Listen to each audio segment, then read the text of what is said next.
Okay, it's 5:30. We'll call this meeting of the Public Works and Highway Committee to order. Attendance shows all committee members are present. I'll entertain a motion for approval of the minutes from July 8th. I'll move to approve the minutes from last month. Second. Any changes, comments? Hearing none? We'll vote. All in favor? Aye. Opposed? It's unanimous. Moving on to public comment, I'm sure we're all here to hear the presentation from MMSD in Washington County. If there's somebody here that's not flood related to what they might be talking about, I invite you up to the podium. Other people have a chance to ask questions and talk after the presentation, so it makes more sense, if that's okay. Anybody else here to talk about anything else would like to come up? Okay, we'll move on to unfinished business. And that is what we're talking about. April storm update with speakers Mike Martin, Director of Technical Services at MMSD, Flooding, Sewers, and Home Resilience, Becky Specht from Urban Water Program Manager of MMSD, same thing, Flooding, Sewers, and Home Resilience, and Paul Backhouse, the County Conservationist of Washington County, Pre-Disaster Resiliency Grant. Each one of these people is going to talk. They're our guests, so we're not going to interrupt them or anything. But after they're done talking, we'll open it up for questions and comments. And again, if you think you're going to be commenting, please fill out a form and make sure we have your name and address, and we'll be coming up to the podium, okay? All right, with that, Tim, I'll give it to you. Yeah, so I'd like to introduce Mike Martin and Becky Specht from Milwaukee Metropolitan Sewage District. I've worked closely with these fine individuals for many years. I would like to remind the audience that they are our guests. They do not set village policy. So I would encourage you to be respectful when it comes to questions and answers.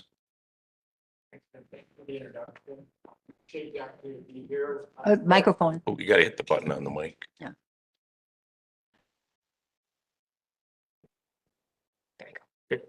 Right, again, thank you for the opportunity to present here tonight. I'm going to start out talking a little bit of background about MMSD and our role in flood management and conveying wastewater throughout the region, and more specifically within Germantown. And then I'll turn it over to Becky, and she will talk about things that homeowners can do specifically regarding resilience in flood management, basin backups, programs that the district has available to homeowners and property owners. So that's kind of the content of our presentation. So I'm going to start out just, again, basically, what does MMSD do? First of all, we are a state chartered regional agency. You go to the state statutes, it created the MMSD. We are mandated to do wastewater conveyance. We carry the wastewater to treatment plants where it gets treated. So that's our required job, our required responsibilities. Discretionary, that we're not mandated to do it, is flood management. So those are the things that we are mandated to do. Who do we serve? There's over 1 million customers in the Southeast Wisconsin, 29 municipalities. We have a planning area. That's the largest we are currently, is 423 square miles. And we have a legal boundary. Again, this is set forth in state statutes. Our legal boundary is Milwaukee County, except for South Milwaukee. Our commission, our governing board, is 11 of them. They all come from within this boundary. That legal boundary is different from the sewer planning area, sanitary sewer planning area, and the sewer service area. There's a slight difference there, and also our flood management area. So Germantown is outside of our legal boundary since you're outside of Milwaukee County. However, you're inside the sewer planning area and service area, but outside of our flood management area. You can see the boundaries there. You can see Milwaukee County in the dark outline, and the red line is our sewer service area. So that's the area that we currently allow those communities to discharge to their sewers and then ultimately to MMSD sewers. So that's the kind of the basic information background of the district itself. In terms of flood management, it's part of our mission and is allowed by statute. We do perform flood management. However, as I said before, it's discretionary and it's within constraints. Again, we can only do flood management within our boundary. And also with water courses, that's streams, rivers, creeks, where we have taken jurisdiction. That's granted by our commission. And what taken jurisdiction means, first of all, we need to get a request from a community, a municipality. It has to be a tributary watershed that comes from at least 2 communities, and there has to be structural flood risk. We do not manage flooding related to local drainage issues. So that's specifically stated in our statutes that we do not really deal with local issues. So these are the water courses, the rivers and creeks where we have taken jurisdiction. So you can see the map, and well, hard to see. I've got a little better one later, but our jurisdiction stops at the county line. And these are all those where we have taken jurisdiction. For the Menominee River, and it's a little bit hard to see, but you can see the county line. And in the darker blue, the little bit darker shaded blue, that's the Menominee River watershed within Milwaukee County.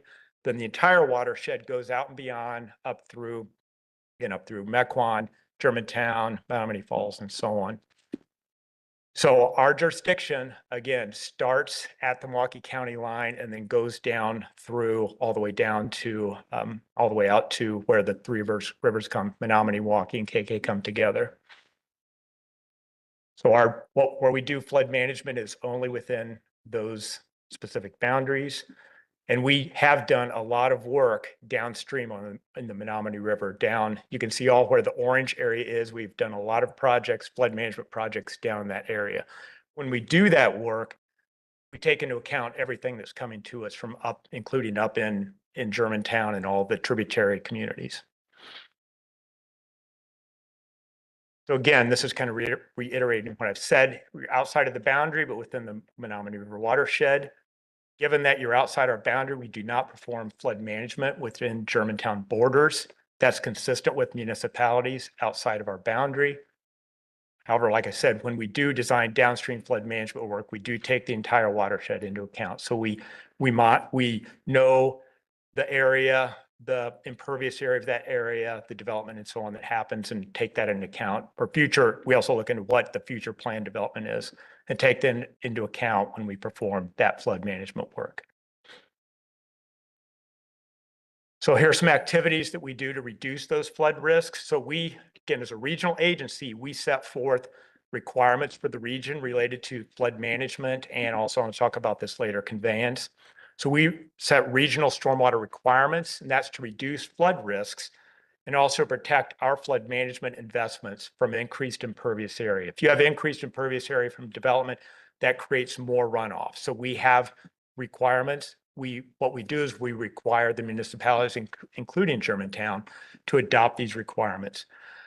And then municipalities then require developers to control the runoff when they add impervious area so as to not increase the amount of flooding downstream.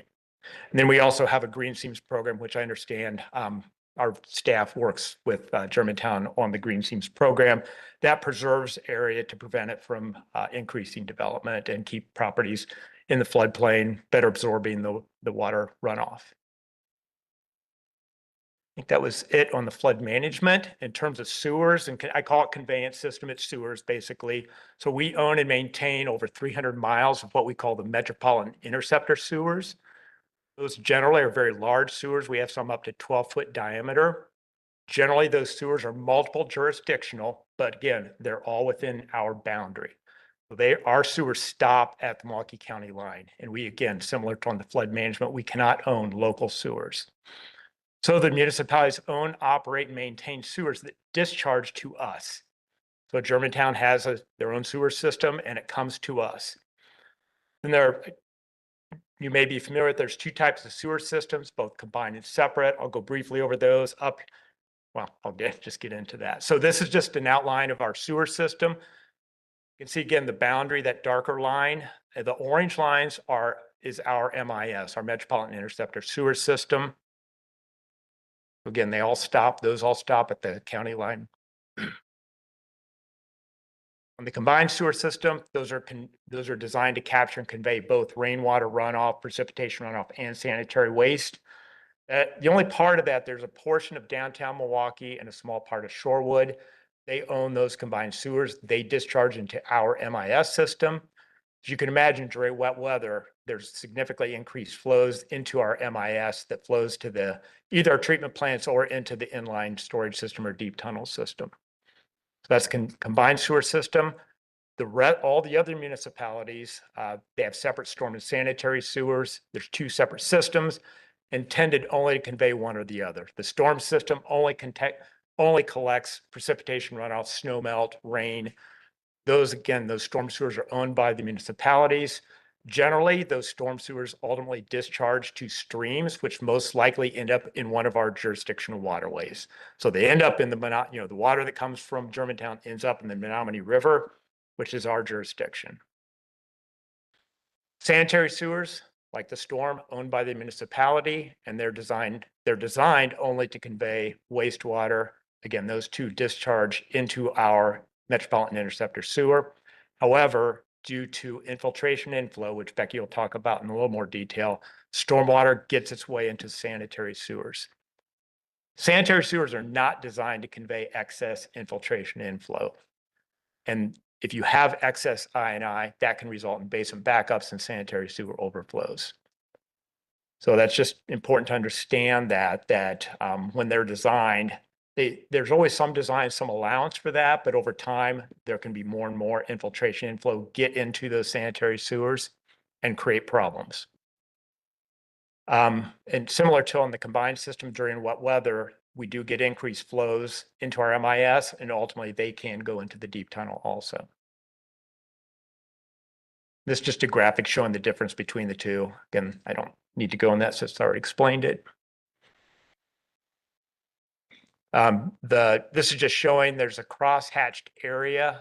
You can see downtown Milwaukee, that's the combined sewer area. So it's relatively small compared to the overall system. I think it's about 9% of our total area. And then this just outlines the responsibility for sanitary sewers from the municipalities versus our role.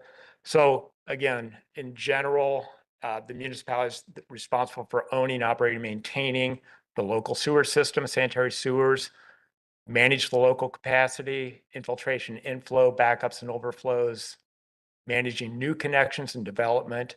Our role is more oversight. We do establish regional requirements and make sure that the municipalities are following those. For example, we monitor the total amount of infiltration inflow that comes into us because we don't want there to be too much because that creates problems for us downstream. We make sure, again, we just monitor the compliance of the municipality. The other part we do is we allocate capacity for future development to the municipalities. So when they come in and want to utilize some of the capacity, we make sure it's within their allocation. I believe that is the last of my presentation. I'll turn it over to Becky. Good evening. My name is Becky Specht. I'm the Urban Water Program Manager at MMSD. My program focuses on providing grant funding to local municipalities to start dealing with inflow and infiltration coming from the private side. As Mike stated earlier, we, the district, maintain and do updates and inspections on our 300 miles of sanitary sewers, and we're required to report that to the state. Then our local municipalities have an additional 3,000 miles that they are responsible to do maintenance and inspections on and do improvements. They're also responsible to report that to the district and the state. So there is additional 3,000 miles that is actually owned by the private property owners. And that's where my program comes into place. Well, we are constantly required to go in and make sure that we are maintaining a lower level of clear water inflow and infiltration coming into the sanitary sewer systems. Most homeowners don't even realize that they are responsible for the sanitary sewer lateral that comes from their house all the way to the connection to the main. Some of the major sources of clear water that gets discharged into the sanitary sewer, and as Mike said earlier, that's something that we don't want, are connected downspouts to the foundation drains. Those foundation drains can be connected to the sanitary sewer lateral. Pre-1954, that was allowed for building code, and most municipalities don't have any requirements to make that disconnection unless you do a major plumbing upgrade to your home and a plumbing permit is pulled where it would impact that asset. Also, there's opportunities for drains in the yards to be connected, and that sanitary sewer lateral that was probably installed the year that your house was built. And most homes in this community are of older age. Once they start getting over 50 to 75 years old, that typically clay lateral is now allowing a lot of clear water into the sanitary sewer system, especially during heavy rain events where we have that saturation of that clear water into the ground. Then during dry weather events, if water can get into that sanitary sewer lateral, that sanitary sewer waste can also get out of the sanitary sewer lateral. So kind of a quick video here to kind of give you some perspective on how under drains work for within your home. So what that does, under drain does is collects the clear water around the foundation of your home, keeping your basement dry. Like I stated earlier, pre-1954, it was allowed for that foundation drain to be directly connected to the sanitary sewer lateral. Then that additional clear water is mixed with the wastewater and is carried into the sanitary sewer system. And it takes up the additional capacity that we have in the system that line was designed for with clear water, which really doesn't need to be there.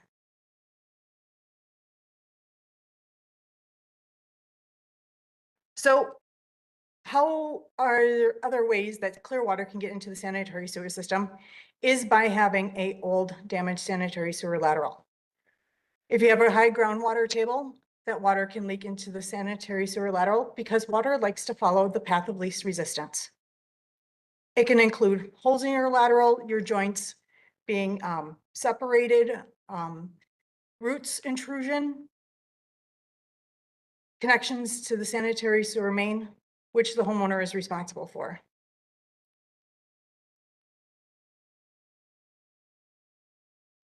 Downspouts that go underground can also be connected to your foundation drain.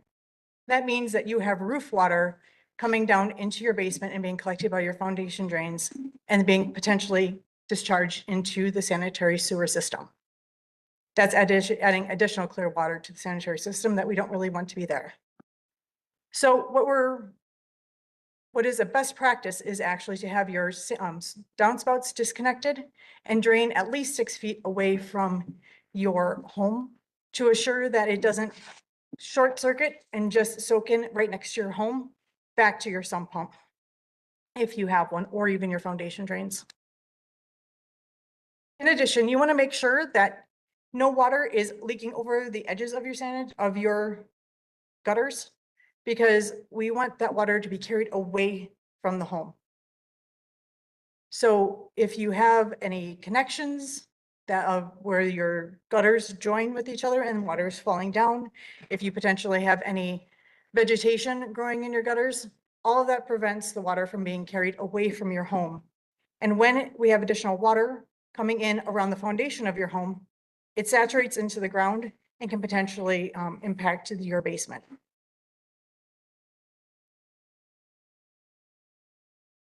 As I stated earlier, pre-1954, it was allowed for your foundation drains that collect that clear water, the groundwater from around your home to be connected directly to your sanitary sewer lateral. It is preferred and now is a plumbing requirement that is not allowed, and you need to install a sump pump. Sump pumps are great until, of course, the power goes out. So some things you need to consider when you have a sump pump is, do you have a battery backup? That way you're prepared in order to make sure that you can still keep that water out of your basement and your basement dry, even if you were to lose power. In addition, consider having a secondary sump pump available. I can tell you, my parents ran into that situation and we had to quick change out that sump pump right away. But having that extra base sump pump also allows you to throw in that second pump and discharge it out maybe a window, in case your sump pump pump cannot keep up with the flow that's coming in. But some things that homeowners can do to be prepared in order to maintain a dry basement. And the last, and unfortunately the most expensive issue that you can look at addressing is your sanitary sewer lateral. Once a sanitary sewer lateral starts getting root intrusion and you have to start calling out Mr. Rooter on a regular basis to clean it out, that means you're getting clear water into your sanitary sewer lateral. Even if you aren't experiencing a basement backup, you are adding additional clear water to that sanitary sewer system, and there's a high potential you are impacting residents downstream in your community. We do have programs and additional grant funding available to the local municipalities, which we've done a number of programs up here in partnership with the village. But we also have another program called Pipe Check that provides grant funding to homeowners to help address some of these issues that we talked about this evening. It's a preset financial incentive program for lateral replacement, foundation drain disconnections with the sump pump installations, and downspout disconnects, along with a number of other items. The way the program works is that there's a number of items that we would really like you must do in order to participate in the program. If you have a connected foundation drain, we do require that you have that work completed and get it disconnected to remove that amount of extra clear water from the sanitary sewer system. In addition to those downspouts also. But then that makes you available to be able to get money towards a full lateral replacement and a storm lateral installation if desired. The work has to be completed by one of our approved contractors, and we have to be involved prior to the start of the work. We cannot go and reimburse for work that's already been completed. Now, we just don't require you to just do this work without giving you a financial incentive for it. We base our financial incentives on our average cost of work completed the year prior, and we reassess these values every year. So for example, a foundation drain disconnection, we try to shoot for about 75% of the cost to be the value of our financial incentive. As we look at our storm laterals, we haven't had as much work done in the past. So that number is fluctuating as we get more information, but that sanitary sewer lateral, we do offer up to $8,000 towards that work to be completed. As I stated, you do need to use one of our pre-approved contractors. At this time, we have 10 available to choose from. We are in the process of looking to add additional contractors. So if you have a preferred contractor, let me know so we can make sure we notify them of this opportunity to join the team in order to do this work. But we tried to design this program in order to be very similar to the normal homeowner contractor relationship. You're welcome to go out, reach out to any one of these contractors, interview them. They'll typically want to come out and take a look at the situation, and they'll give you a quote for the work, and they'll identify which financial incentives you do qualify for. At that time, you can decide if you'd like to proceed or not, or you can walk away. If you do decide to go with the program, you'll go ahead and schedule the work to be done with the contractor of your choice off the list. And once the work is completed and they send us all the documentation, we will pay our portion of the bill directly to the contractor. You are not responsible to upfront that cost and then try to work with us to get the reimbursement. So ideally, that streamlines our effort. Since this is considered a grant program, you do have to do a 1099 and W-9. And then we send out the information at the end of the year to be accounted for with your tax documentation. Now, we do have additional information available here in the back of the room. We have more in-depth information on our program, along with our extensive website. If you're interested in more detailed information in regards to things that you can do to have a more resilient home during our heavy rain events that we've been having lately, there's this flyer here. And then also, if you want to do a rain check on your home to see how you can deal with managing water on your property and addressing any wet basement concerns, there's also this document back there. I'll also be available if you have any additional questions. I'm gonna start talking. Okay, thank you. Our MMSD people, everybody in this room has experienced a severe flood event, sewage backing up in their basement. how does MMSD handle flood events? I mean, let's look, last August, I think it's about the anniversary, is this week or last week, and April. What did MMSD do to help in that scenario? Was there more that could have been done by us, by you? Because we're trying to see how we can avoid this in the future. Yeah, so when we are in the middle of a storm event, we're focused on managing what is happening on the MMSD system, on our conveyance system. So that's primarily working to make sure that our conveyance system is working the way it should be working. We have crews that are on standby. We have a lot of pump stations and gates that have to operate properly. Our primary concern is making sure that our system operates so that it does. If it doesn't operate properly, we don't want it backing up into the local system. Make sure that that doesn't happen. Our number one concern is preventing basin backups that occur from our system. That's our number one priority. Then after that, it's preventing sanitary sewer overflows, which are not permitted.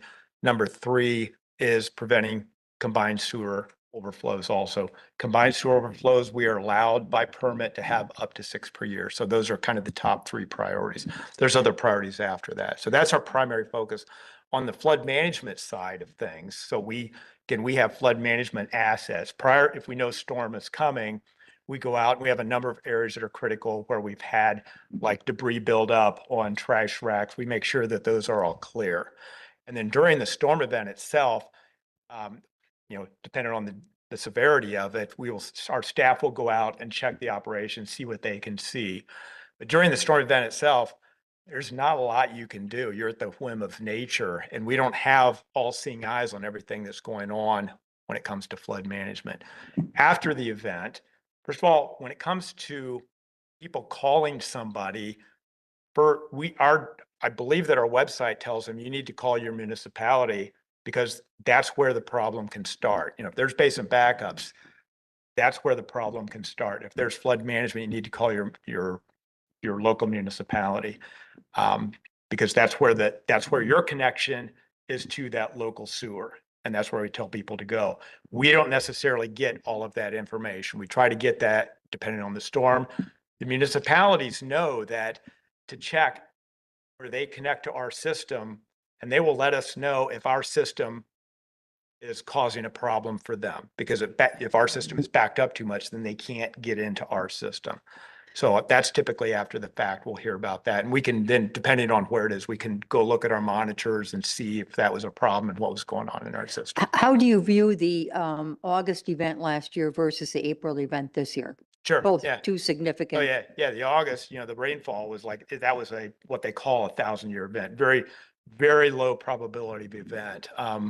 That one was much more severe than the one this past April. I mean, the one in April was severe enough, but the one in August was, like, I personally have been dealing with flood management, drainage issues for 30+ years, and that's by far the worst one I've ever experienced in my 30+ years experience.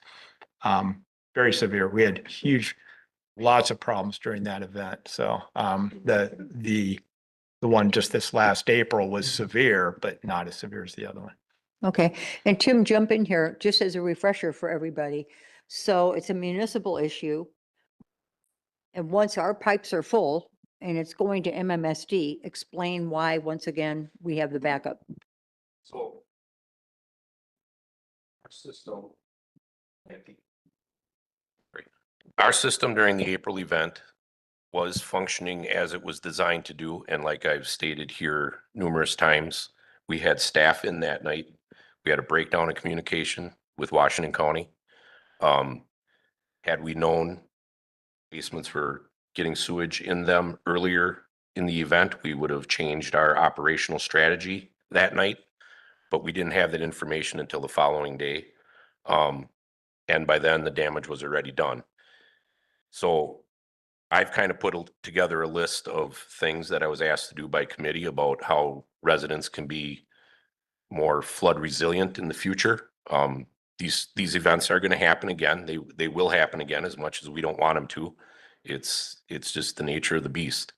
So some of the things I made notes on and take note of our 800 number that we put in place as a 24/7 resource. That's 1-800-894-6916. That is our 24/7 answering service that will notify somebody if we're not already in. They will get our on-call people coming in. If we are in, they will notify us and we can direct report to the scene of an incident, whether it's clear water backup, sewer backup, if it's flooding in the street. We have people on staff, on call. A lot of times during these rain events, we're already here because something else triggered a call for us to be in here. So we just need to know what's happening in your home, you know, and the only way we're going to get that information is if you make that phone call and let us know, because we obviously don't live in your house. Tim, what happens if I call? Because I have a backup in my basement. I get a hold of you, 800 number or whatever. Yep. What do you do? You're gonna get, somebody's gonna answer that phone and they're gonna say, Village of Germantown, 24-hour answering service. And how can we help you? And you explain what's going on. They have a list of triage questions, so to speak, depending on what you tell them is going to trigger who they're going to get in contact with on our end. And they take down your name, address, phone number, any other pertinent contact information for us to communicate back to you. They then call our on-call person and convey that information directly to our on-call people. They get it both via phone call and text. So they have it on their cell phone, your name, your phone number, and your address. So they don't have to, you know, go back to an office or something or log onto a computer to find out where exactly you live. They have that information on their phone. They can hot link it right into Google Maps, drive to your location to see what's going on. So we implemented that immediately after the April event. To date, it has worked very well. Have you had calls? We have had calls, not flood related. Fortunately, last weekend, we had a pretty significant rain event again. It came nice, slow and steady. We had, here in the village, we had an official reading of 3 1/4, which is approximately the same amount we had back in April. The difference between the two was coming into the April rain event, we had severely saturated ground already. We had stormwater management ponds that were near capacity going into that rain event in April. We didn't have that during this August event of last weekend. We were kind of in a drought condition. You know, our lawns were looking pretty brown. And in April, we weren't having a lot of plant uptake yet because the trees hadn't leafed out. The grass was still dormant from winter. Here we had a drought situation where the plants were very hungry and wanted to uptake the majority of that rain that fell last weekend.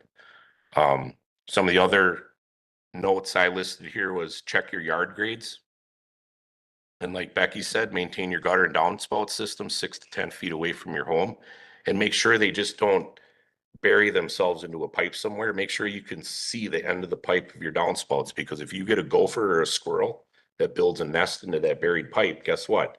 In a heavy rain event, that pipe is not going to flow. It's going to back all the way up to your roof leaders, and then it's just going to spill over the edge of your roof and go right down next to the foundation of your house and possibly overwhelm your sump pump system.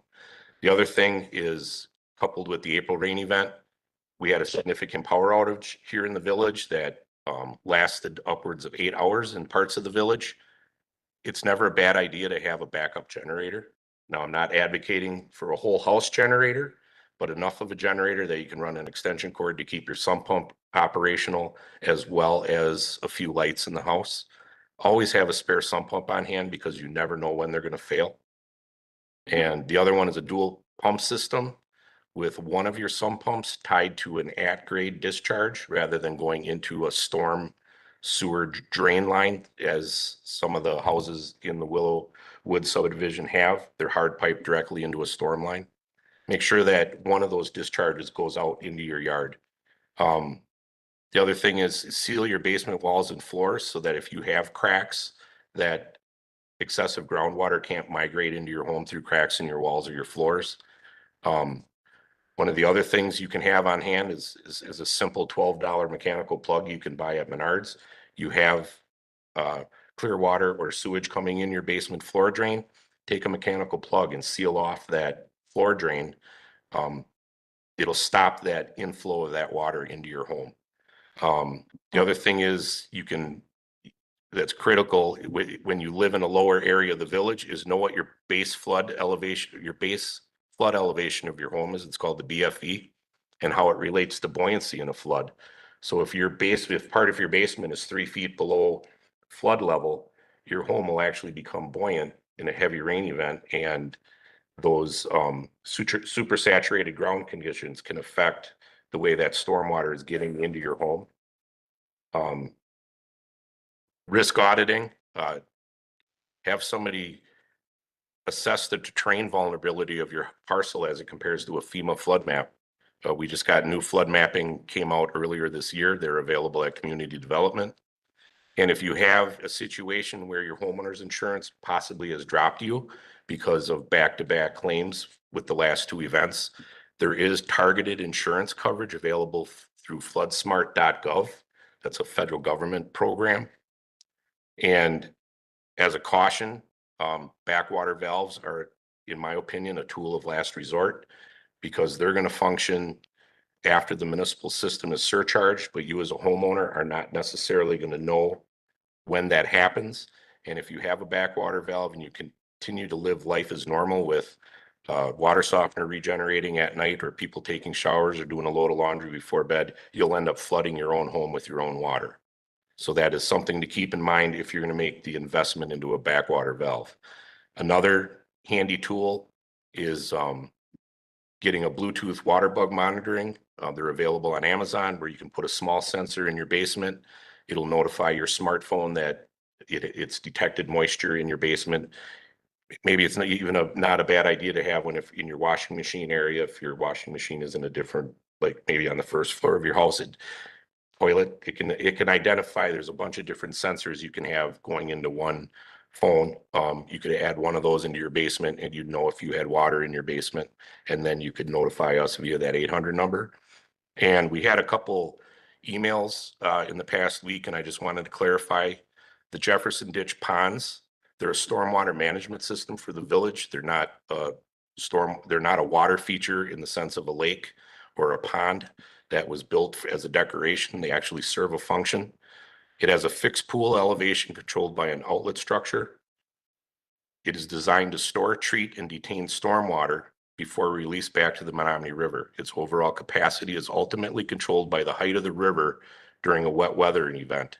And in the April event, the Menominee River was 3 feet higher than the discharge pipe into the Menominee River. So that is why that pond took such a long time to finally get back to its normal pool. And somebody made the comment about lily pads in there currently. To me, the lily pads are a sign that it's a healthy ecosystem in that pond, that we're trapping those particulate matters, and the fertilizers and stuff that are running into that pond are being utilized by those plants and actually contributing to actual cleaner water being discharged into the Menominee River. So we are planning on budgeting in next year's budget to do a sediment evaluation of those ponds, and dredging to follow in 2028. So that's just my quick summary. Were there any other? How about we open it up for questions from If I- committee and from people? If I may add one more thing, when it comes to the sanitary sewer lateral, I highly recommend getting a televising of your lateral, because it just like a good doctor's checkup. If you know what the condition is of your lateral and know if you have a root intrusion and limiting your flow through your lateral, it gives you an idea of, one, if you have to do maintenance, and two, what the remaining life cycle of your lateral is. Because any holes in your lateral can just exacerbate the issues with the clear water getting into the sanitary sewer system. Bob? Thanks for being here. Part of the reason you're here was that one of our meetings, the discussion was about the Jefferson Ditch. Now, you're probably not familiar with it, right? Any chance, Heidi, you could get that on an aerial and show it on screen? Jefferson Ditch. Yeah, yeah. Because this kind of ties into what Tim was talking about. So our Jefferson Ditch is like a big detention pond. And it drains to the Menominee River. And as Tim said, the Menominee River was over overtopping the outfall structure, so the water in Jefferson Ditch can't go anywhere. So does whatever's causing Menominee River to back up, and again, it was a lot of water, so maybe it's nothing in the stream or other structures downstream. But does any of that fall under MMSD's jurisdiction, or is it because we're outside of the boundary, it doesn't apply? Because there were two things, two ways I was going with that. One, maybe this outlet structure should be sized larger, but maybe we can't do that because other agencies are controlling that, trying to protect downstream infrastructure and that. So I'm just trying to get a feel, is MMSD involved or have any jurisdiction over that part of it? Because Jefferson Ditch backed up and that just exacerbated the whole problem for most of the people here who live on Wildflower Lane, which is right next to Jefferson Ditch. So here's the Jefferson Ditch, if you can, oh, it's not showing up there.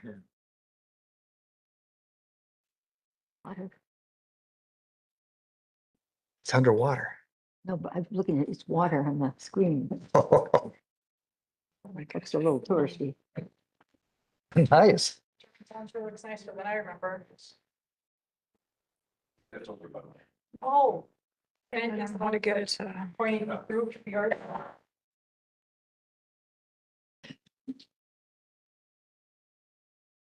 While you're, if I could just follow up with what Bob said here for MMSD. You know, we've heard, like particularly in the August flood event, and I'm sure it was probably April too, that water is released downstream at the Menominee River and that the dam is controlled. There's no truth to that, or how does that work? Yeah, I asked a couple staff people about that because I'd heard that, and we're not aware of any dams that release water, dams that are flood management dams up in this area.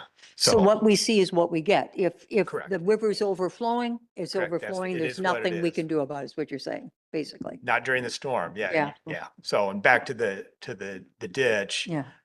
If it's all within Germantown, then the only jurisdiction, the only management we would have is, I believe that our rules require that if you want to increase pipe size that's going into one of our jurisdictional streams, you have to get permission from us to do that. And that would require looking at the analysis, doing some hydraulic analysis to see if it has any impact from that. Downstream. Yeah, and correct, downstream. That's what we care about, what's happening downstream. And if it's on a FEMA regulated stream, then you kick into FEMA regulations. I don't know if this one is or not, if it's a FEMA mapped stream or not, but that's where you get into FEMA regulations.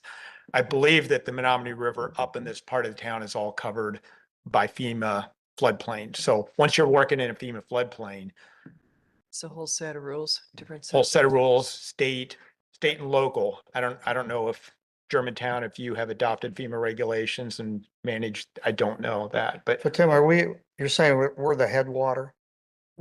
Yes. So therefore, it's not an issue where somebody upstream is allowing too much of their water down here and making this, so that's not the issue. Well, Paul's going to touch on that with his presentation. Okay. Can we ask if anybody in the audience has questions, if you would like to come up and ask anything at this point, or if you want to wait until after the next presentation? Can I ask? Jan, you go ahead. Oh, go ahead. Sure. Yeah, you need to turn on the mic too, please. There's a little button on the base. Hit it harder.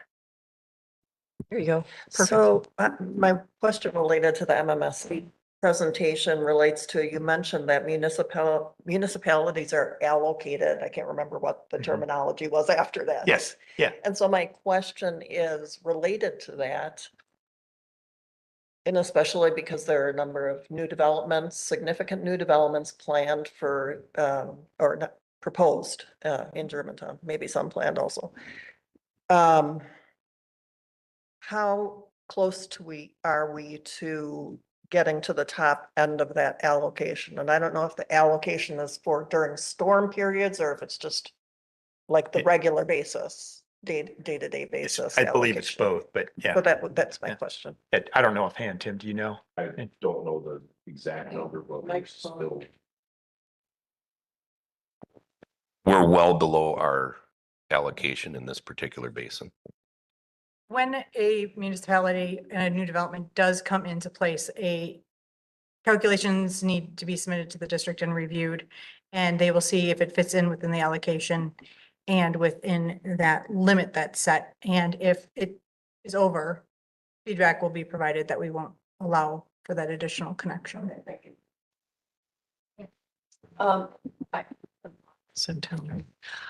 So my question was,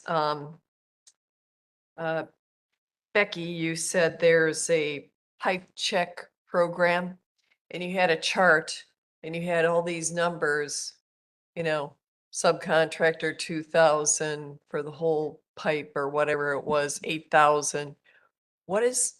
That was for, approved contractors toward the sewer pipe check?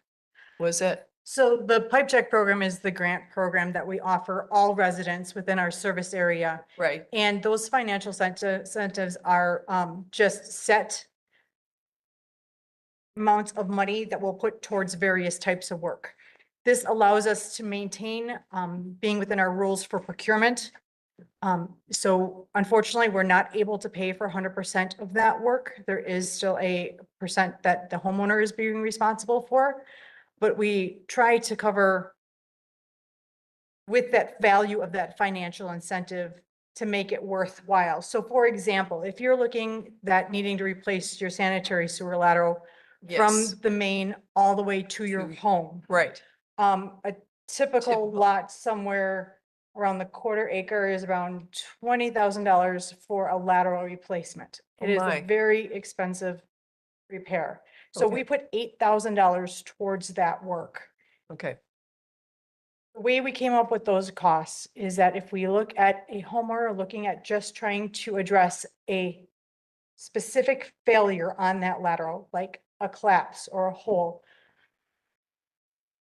we are trying to make the decision easy to go from fixing that hole to doing the whole replacement. And not only are we providing a better solution to the homeowner in the long run, we're also reducing that extra clear water that's getting into the sanitary sewer system.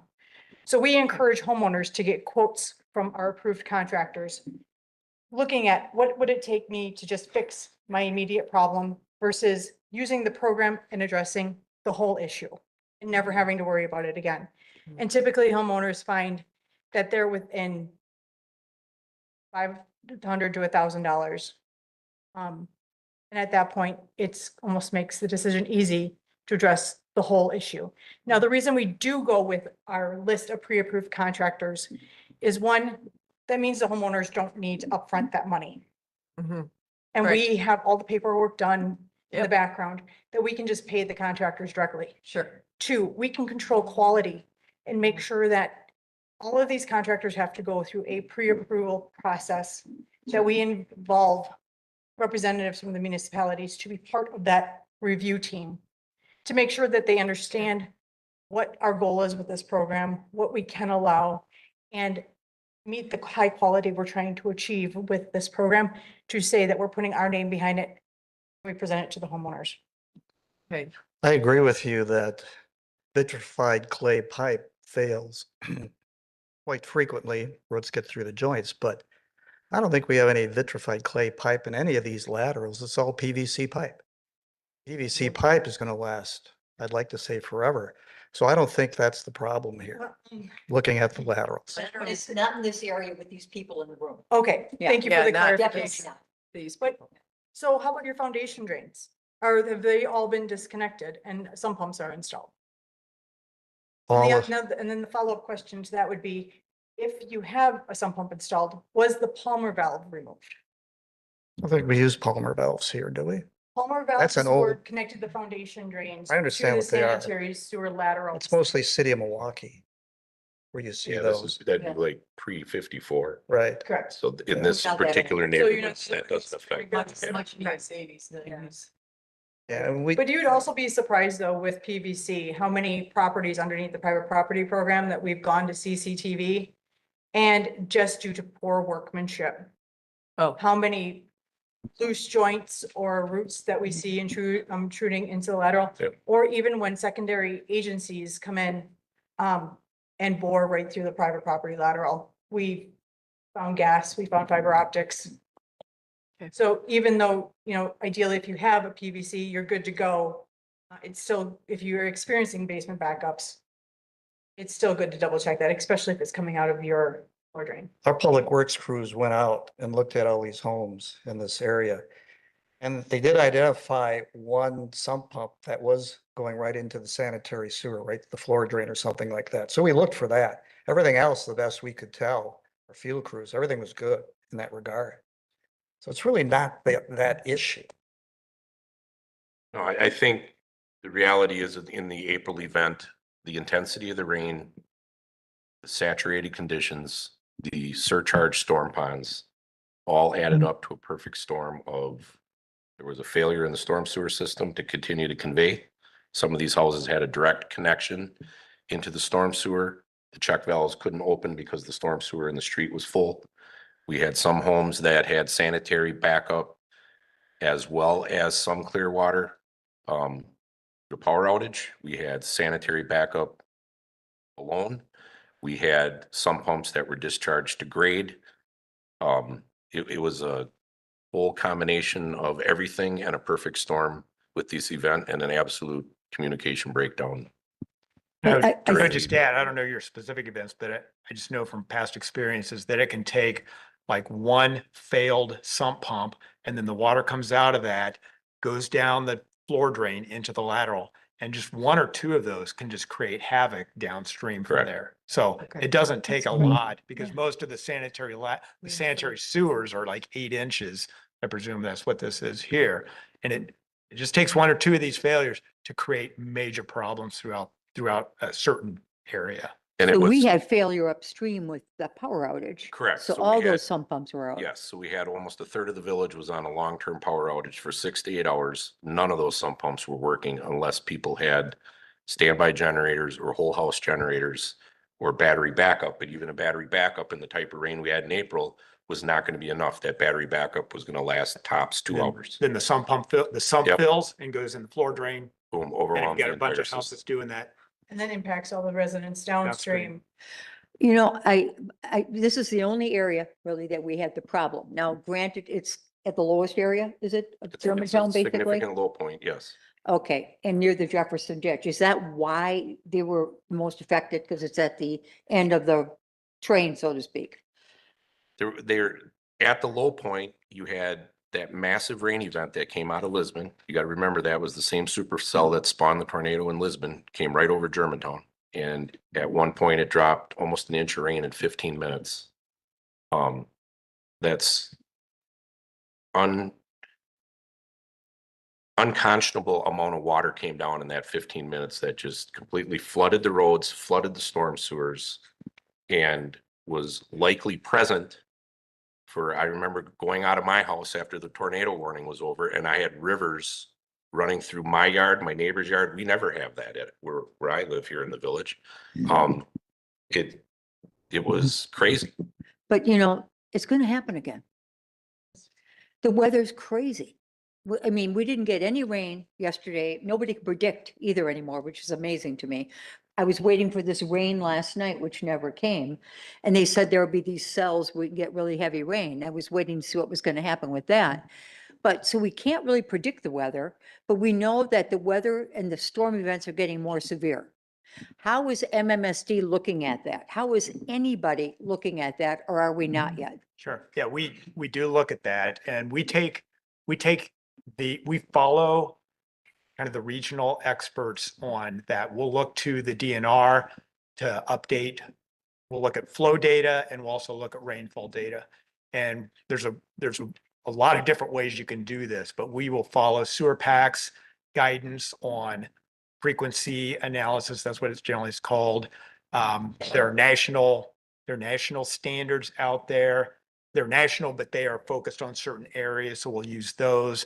It all depends on exactly the type of analysis that we're doing. If we're doing it for sanitary sewer analysis, we use one set of standard because it's a different analysis versus flood management. So for flood management in general, we're following Sewer Pack's guidance. They work with DNR to update rainfall records in But the general. reality is, what could you really do with these at this point in time? You're Yeah, maxed out, am I correct? Right. You're maxed out. So it's, Right, and we're what's gonna in have more the flooding. ground is in the ground, right? So we plan Yeah. for those in the future. In our flood management projects, we'll build some resilience. We'll build freeboard if we have a levee. We'll take very conservative estimates when we design our flood management works, just because since we know that, well, it's going to change, we don't know exactly how much. We'll look at, see if we just do a little bit more here, can we help these additional properties? So. And each of these projects take years in the making, from design, acquisition to construction. You know, Hart Park is a great example of some work that we've done in flood mitigation. And if you compare the 2010 event to these last events and how it was impacted. Is that in Tosa? Hart Park? That's in Tosa, Okay. correct. The We're impact on the rain actually that August rain event was actually bigger than the 2010 rain event. We had a significant, almost half of the impacted people, but that took 10 years to do. So in other words, that horrible event that we all saw on TV in August affecting Tosa, flooding restaurants, that was better, That you're was- telling me, than That it was in 50% 2010. better. 50% of the area that was impacted was only impacted this last time, if you compare it to the 2010 event. Wow. We have And someone that that's wants- also why the district created the PPII program, is because we know we're going to continue to have these issues.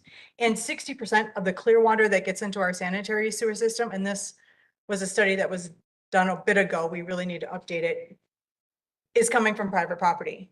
And this study was done in the 80s, and the village has done work on their systems. We've done work on our systems. We've been upgrading. But the reality is homeowners don't even realize that they're responsible for that work. And so our grant programs that we put together are out there to try Yeah, getting more of that clear water out of the system. doesn't help these people in the room. Would you like to speak? So thank you for coming tonight. So some of my questions are more sort of bigger picture. You started to talk about what you are doing. I mean, what is the future for some of the improvements that may be coming down the road? And you said it takes 10 years, but what takes 10 years? What are you actually going to do? What can you do? And as with these new FEMA maps, and maybe this is more your area, we know that there's if you look at the map of our county, we are the wettest. We are already the wettest. And the fact that MMSD isn't up here helping us with some of the management side of things, how do we get to the point where that could happen? So that if there's some mitigation that can happen here, what would that look like? And if it does take 10 years, we should be starting on that now.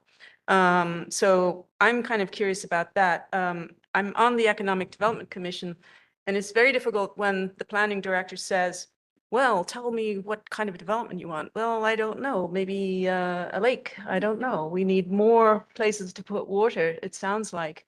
And the other question I have is, how do we determine the effect of the large developments with big roofs, large parking lots that have happened in the last 7 years? And what are their contributions to this problem? We already know that in one case, a culvert was wiped out at the warehouse area and had to be rebuilt by the village. That seems like it's a clear overflow. How often is that going to happen, since we know the weather is changing? Perhaps the rules, you said they were regional rules. Perhaps this area, because we are so wet, needs special rules that are different than what are currently what sounds like average rules that are applied based on how you described it earlier. So that's a lot of different Yeah. things, but just. Yeah, I'll start with what I can remember. So I'll start with the rules because that's the most recent part. So first of all, our rules have been in place for as long, so I've been with the district for 24 years, and they've been in place. They've been strengthened over time. We've increased we go on the size of the redevelopment, how much impervious area. So we've strengthened those at least once since I've been here. So they become more stringent. DNR also has rules. They're more focused on the water quality side of things. There's nothing at all to prevent any municipality to do more than what we require. You can create more stringent rules if you so chose to do that. When we're looking at regional, I mean, we try to be fair. We're striking this balance between, as Tim will know, sat in many meetings with the municipalities, working on enforcement and rules and so on. We have to be fair to everybody and some degree of consistency. So if a municipality wants to do something more stringent, that's perfectly fine with us. So, you know, we at some point in time, we may need to look at those rules and see if we need to strengthen them, given that the climate appears to be changing. So that's on that. In terms of the future, so we have, I didn't keep this slide in here, but we've spent since about 1995, late 90s when we really started the increase in our most recent flood management work. We spent about $650–700 million. We've gone from about 4,000 properties. This is surface flooding. This is not basin backups. We've gone from about 4,000 properties that are in call it the 1% probability or 100-year floodplain to about, we've taken about 2,500 out down to there's about 1,500 left. These are rough numbers. So we're focused on getting those properties. We have a 10-year capital plan. The remaining work, the value of that's about $1 billion, close to $1 billion worth of work. That work goes beyond our 10-year plan. So we've got lots of work left to do on the flood in terms of general flood management. So on the sewer side, we have long-term facilities plans. Right now, part of the facilities plan, our most recent facilities plan, was making sure we monitor the municipalities to make sure that the amount of infiltration and inflow doesn't increase above certain levels. So we have rules that monitor that and make sure that each municipality is keeping their the infiltration inflow under control. So that's a response. That's something that we monitor, make sure that's occurring. I checked, and I think Germantown is currently within the limits that we've set for infiltration inflow. So we monitor that to make sure it does, because we don't want it to overwhelm our downstream system. So on the question of Germantown being available to, if we could do work up there, I kind of looked at that.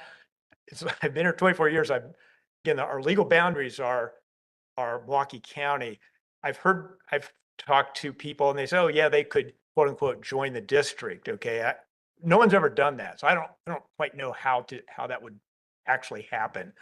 Right now, because you don't get those flood management services, that it's kind of complicated, but you get a reduction in your tax that you pay, the property tax that you pay. You get a reduction. You don't pay property tax.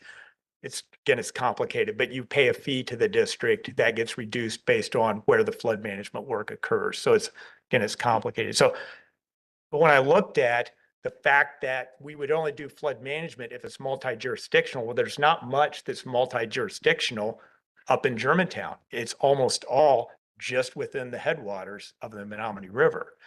So that's just a quick look at it. So I don't know where that actually would lead in terms of actual doing work in MMSD, doing work on flooding up in this area. Kristen's program. Sure. Oh, no, Is it you? Heard Kristen's. green seams. Green seams. You Yes, good? go ahead. All right.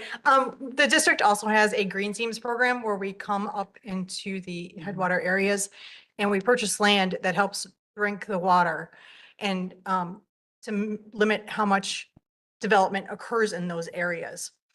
So by us purchasing this land that has very good soils qualities that will help keep the water where it lands, it keeps it from running over land and into the rivers, overflowing the rivers. So we have put a lot of money into that, and then we're celebrating our 25th anniversary of that program, where we're also doing land stewardship to make sure that they stay of a high quality to help offset that flood mitigation work that we're doing. And that is happening Sure. up in this community. Terry? Do you want to go first? You want to go? Go. I'll go. All right, I'd like to go back to the Jefferson ditch.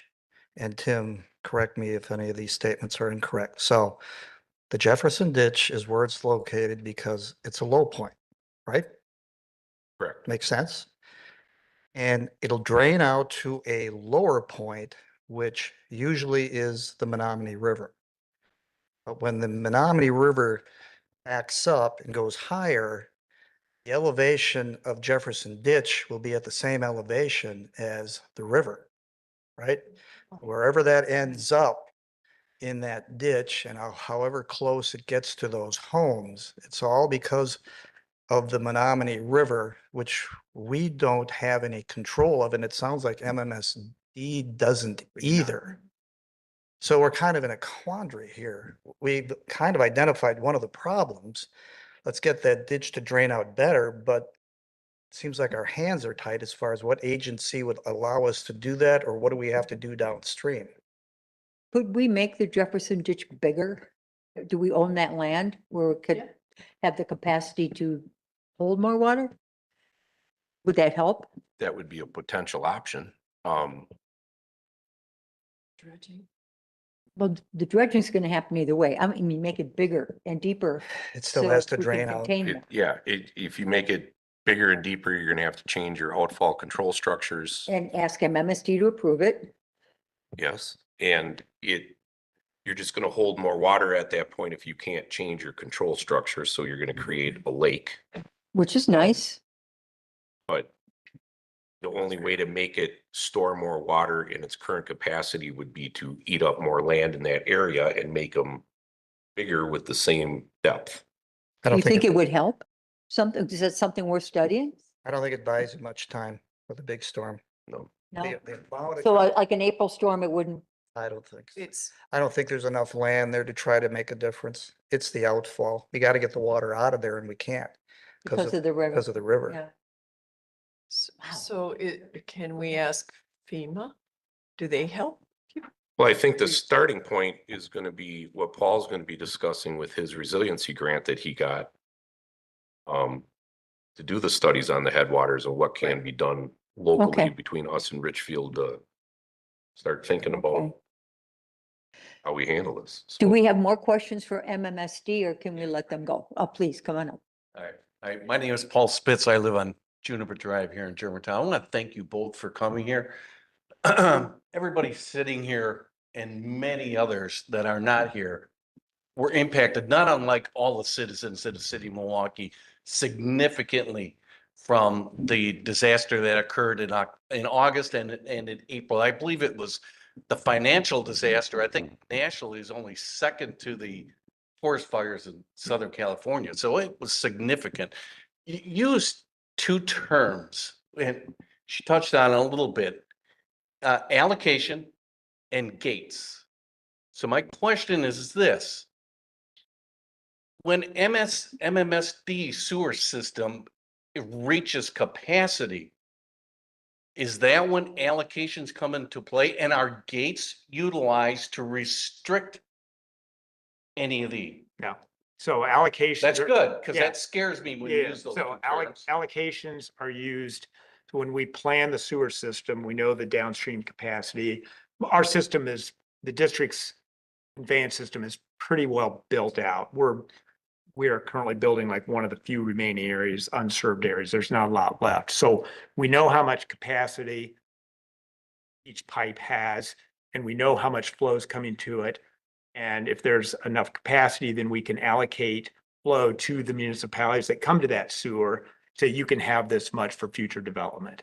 And you look at that from, I think, because I don't deal with this on a day-to-day basis, but they think it's a combination of your dry weather flow and your wet weather flow. They look at that for both dry weather and wet weather flow. So that's how decisions are made. And when we do that, we always work in these facilities plans with the municipalities to make sure we understand what the future planned growth is. Ultimately, we have to know how much is coming from the entire region.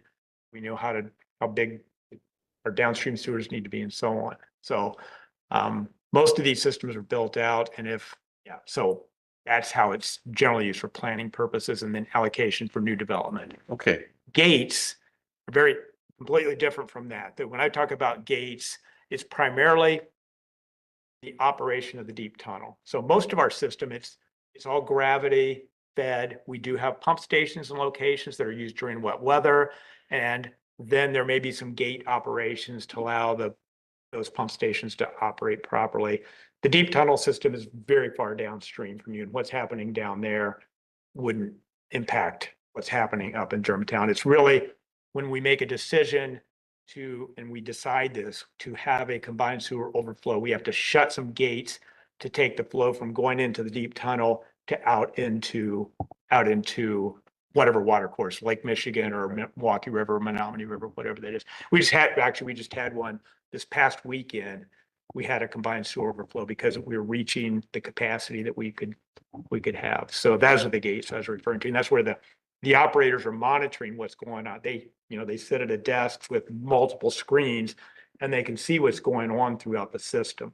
There are a couple other places where there's some gates, so those are pretty much automated and they're just to divert flow from one area to another during the wet weather event. But we do not back things up during wet weather. Okay, well, that's good. Yeah. Thank you for clarifying. Yeah. And I also know that you fast-tracked a number of programs Right. to increase sewer capacity, which is what we've asked.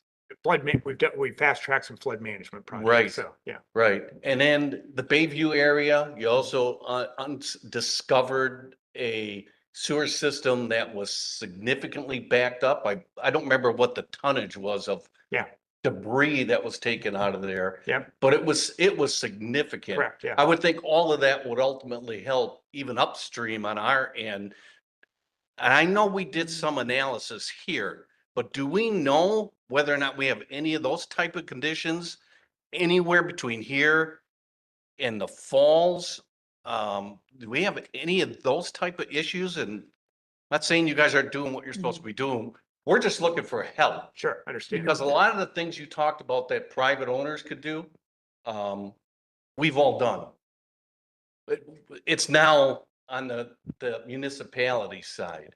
So have we done So, that type of analysis? We have one connection to Milwaukee and it's at 124th and County Line Road. So we're fortunate that we have one connection to the MIS. We are the only connection on that MIS for several miles down into Brown Deer. Menominee Falls connects into a different MIS than we do. We currently clean every pump station in the village to remove grease, soaps, stones, grit. We do the two largest lift stations in the village, one of which is Old Farm. We do those twice a year, and we do the smaller ones once a year. And we usually do them in spring. That material gets landfilled, and on average, we're pulling out about 8 tons of material out of all of our pump stations on an annual basis. We hydraulically clean 1/5 of our entire collection system every year, and the village has about 115 miles of village-owned sewer. So we're cleaning, roughly 25 miles a year, 25 to 30. We're out in the system we're TVing, we're looking for leaks, we're fixing leaks, we're rebuilding manholes as part of the road program. So our sewer crews do a really good job of staying up on top of preventative maintenance. So we are not aware of any areas in the village that have a situation like was in Bayside. Right. Majority of our pipes are not that size. Most of our sewers are the 8 to 10 inch, 12 inch, and then we do have some larger interceptors, but for the most part, the Germantown has a smaller collection system than the MIS does. Okay, good. Okay, thanks again for being. Dumb question, Tim. With that big accumulation of probably everything from diapers to whatever, when you clean out every year, is that something, would it help if we did it more often, or would it be totally not impactful at all? It comes down to a balance of cost. I mean, operationally, the stations can handle some of that debris being in them. And we find it to be cost effective to do the large ones twice a year and then the smaller ones once a year. Obviously, the improvements we're intending to make to Main Street and Old Farm will help combat some of those ragging issues. The woven wipes are a big problem, especially with submersible pumps. So we're trying to address that with capital improvements at both of those sites to make the conveyance better for us. We already have mixing pumps installed at the two large lifts because obviously there's a dairy that's upstream. So we do get a heavy dairy load, but we keep that mixed in solution now for better conveyance also, so we're not getting big grease mats. Anybody else questions for MMSD? Or should we go on to our Washington County report? Okay, well, thank you very much for thank you. coming tonight. Really appreciate it. And just for clarification, their handout material is on the back table where the ballot box is. Yeah, I just. And then something I want to remind everybody, you should have gotten a letter from me that FEMA opened up an assistance window for residents of Germantown. So if you were on the reported list of addresses, you would have gotten a letter from me to go to FEMA.gov. Also, there was people from FEMA at the library last week doing in-person applications, but those applications have to be in by the end of August if you intend to apply for federal assistance. So I do have a handout up here if somebody would like that information.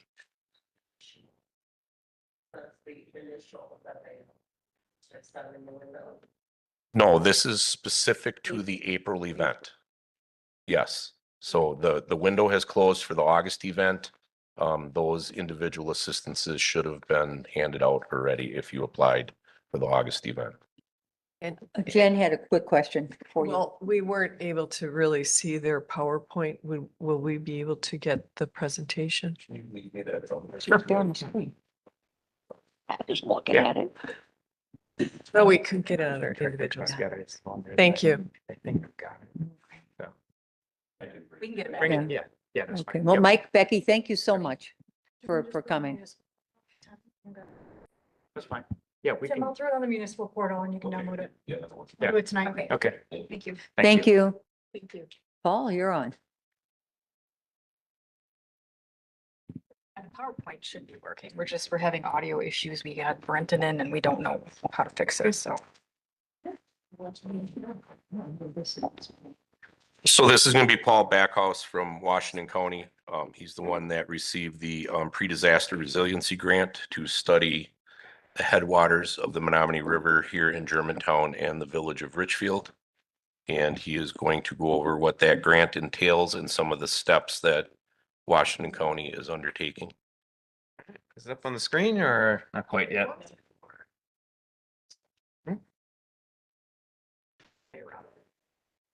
Okay, all right. I'll give her a second here to get fired up. I know it's getting a little late in the evening, so I'll try and keep my stuff kind of quick here, give you guys a quick overview of kind of the grant, the opportunity and some of the planning that's going to be going into it and kind of open up to any questions that any of you may have too. Maybe introduce yourself, how many years you've been. Oh, okay. Yeah, how about that? Yeah, fill up some dead air here, right? Chit-chat. My name's Paul Backus. Like I said, I'm the county conservationist with Washington County. I've been here for a little over 20 years now. I think the first full-time permanent job I got offered after coming out of school was with the conservation office here in Washington County. So I born and raised in the area, grew up in West Bend, so I was just fell into this job and kind of enjoyed kind of growing and kind of having a career in the community I grew up in. So, looks like I'm up on the screen here. We'll keep on plugging away here. A little bit on what exactly the conservation office is some of you may not have kind of worked much with us. I think our primary goal of the office is to work with kind of private landowners on clean water projects. Kind of a lot of the focus of what we do is we work a lot with rural landowners and farmers.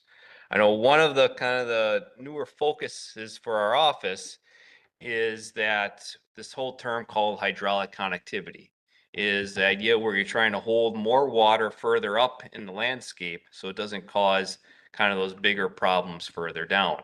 Kind of like when you have these big storms that come, it moves a lot of nutrients, moves a lot of sediment, and can cause a lot of bigger water quality problems. So that's where I see a bit of intersection between issues you guys are having and that larger goal of water quality is that We're trying to find good areas to store water. And that's kind of the brief of what exactly I'm trying to do here in the grant that I ended up obtaining from Wisconsin Emergency Management called their Pre-Disaster Flood Resilience Grant Program. And just trying to find some areas where we can hold more water further up in the watershed. Now, that's a little small on the screen, but the project area here is the Menominee River watershed, kind of the headwaters that take up majority of the watersheds in the village of Germantown. Some of it extends over into Mequon, even the village of Richfield, and a little bit down into the village of Menominee Falls. So the point of the project is that we want to hire a consultant to really to dig into like the nuts and the bolts of the watershed of seeing where water flows and where we could potentially kind of hold more water and kind of help with some of the flooding issues. So our plan is to provide some different data sets to a private consultant. And I think one of the bigger, higher value ones is the county in 2025 flew what was called a high density LiDAR flight, is where a plane flew over the entire county, took millions of little points, and those bounce back, and that gives really, really accurate contour data for the county. And then we're taking that same the same company that flew the flight is also going to provide us some additional products of telling us where are the flow lines of where water actually flows, attaching drainage areas, knowing how many acres are to the drainage areas, where the internally drained areas, just giving us a kind of a lot of good data for somebody to look at and say, all right, this is where water goes. Another thing that our office is currently doing is, in part of this grant, it was encouraged for us to do a Great Lakes stream crossing inventory. Like, so typically you do like a culvert inventory, you have like the location, the condition, and the size. So this takes those same things and extends it to look a little bit more holistically of kind of how water is kind of coming to the culvert and leaving the culvert.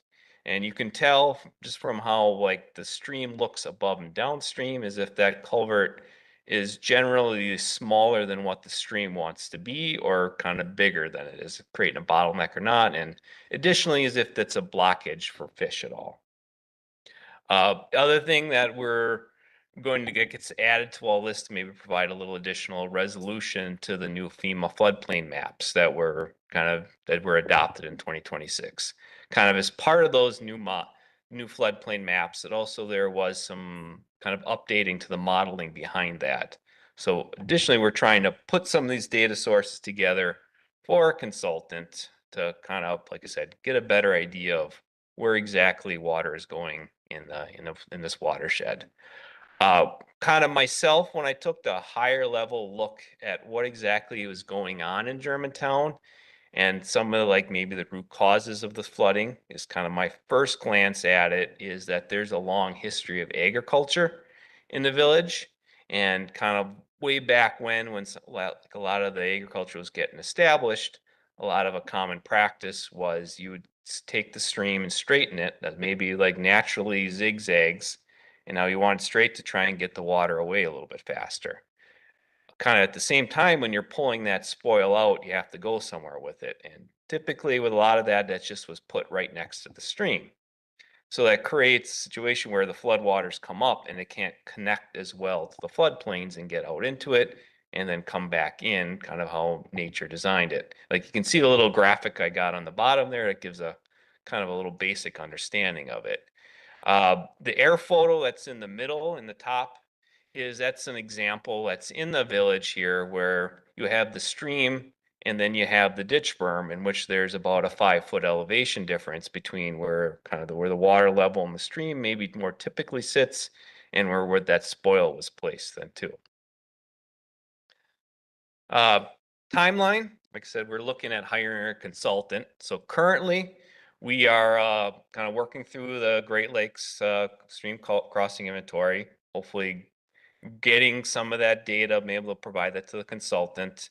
After that, we were looking at that high density LiDAR data that we flew last year. We're looking at getting kind of the data itself and all the products, add-on products that we're hopefully by the end of this year, give or take a little bit of time depending on how quickly the company can turn around.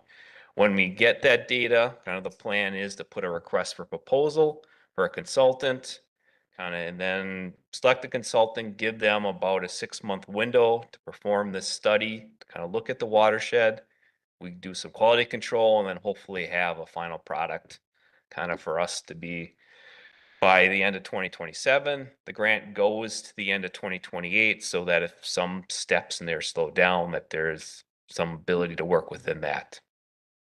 What exactly we're looking for as a final product here is, I think my goal of this is to have some actual projects that we can do, things that can be implemented, stuff that can be done to make, hopefully, look at addressing some of the flooding issue.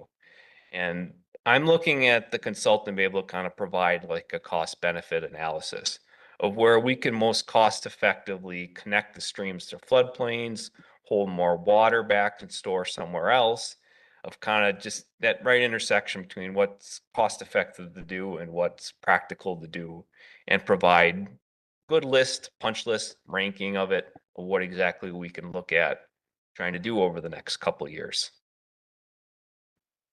Kind of as part of this plan too, that with it working through Wisconsin Emergency Management, they do have another, after you do one of these plans, you can also be eligible for an implementation grant, which, as I said in the slide there, has about a $250,000 grant max to it for projects.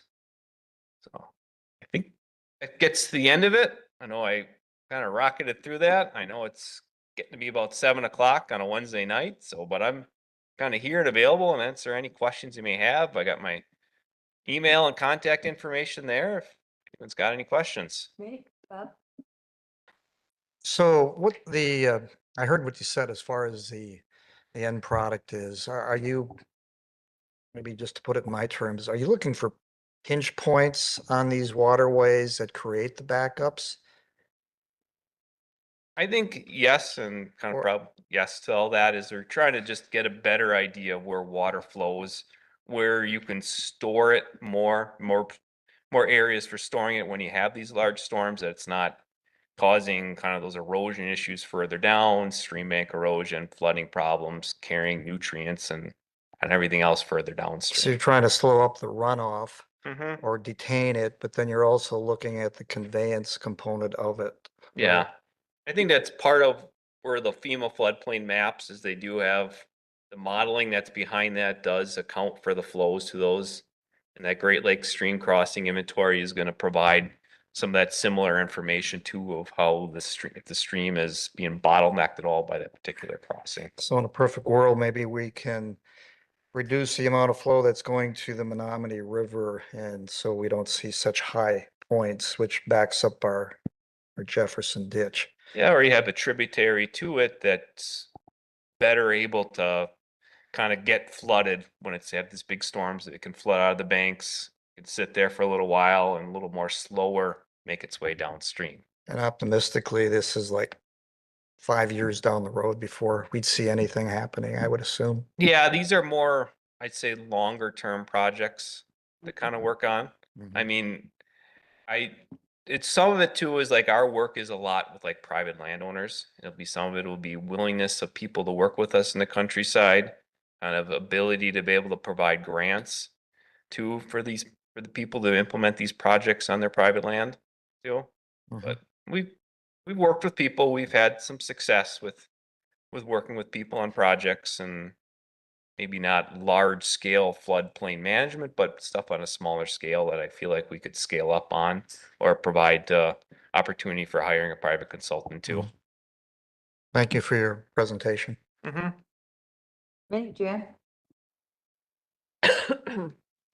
Did I catch that right at the end? You said, I saw the number 250,000. Yep. Is that grant, what you would apply for, like a municipality would apply for individually, or is that what the entire grant is and then it's divided among people? What? That would be on a project basis. Let's say there's a list of, let's say 10 high value projects.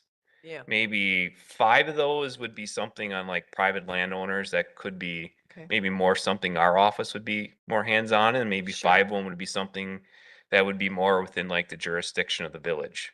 Gotcha. That if you guys feel like that it would be a worthwhile investment of time and Wonderful. and money behind it, that would be an opportunity to apply for one of those grants. Okay, and am I understanding this correctly that this would, is it technically called a hydraulic or hydrology study? Yeah, that's probably, Because yeah, best way I would call it. waterways, Mhm. correct? And isn't there, I remember this from eons ago, pardon me, but you were talking about the streams and they were meandering. I Mhm. remember meandering streams, and you said that the agricultural people were trying to straighten them out so that they fit probably within their fields or their quadrant or something like that. Yep. But the life of the river is there's meandering, then it straightens out, and sometimes you get these oxbow lakes. Mm-hmm. So feasibly, you could create, like, I think that's basically what Jefferson Ditch is. It's like a little ditch for overflow, and, but it's not necessarily got a good connection to the river. It's not like it's a stream that goes in. It's, hard pipe connection. yep, it's a hard pipe, Mm-hmm.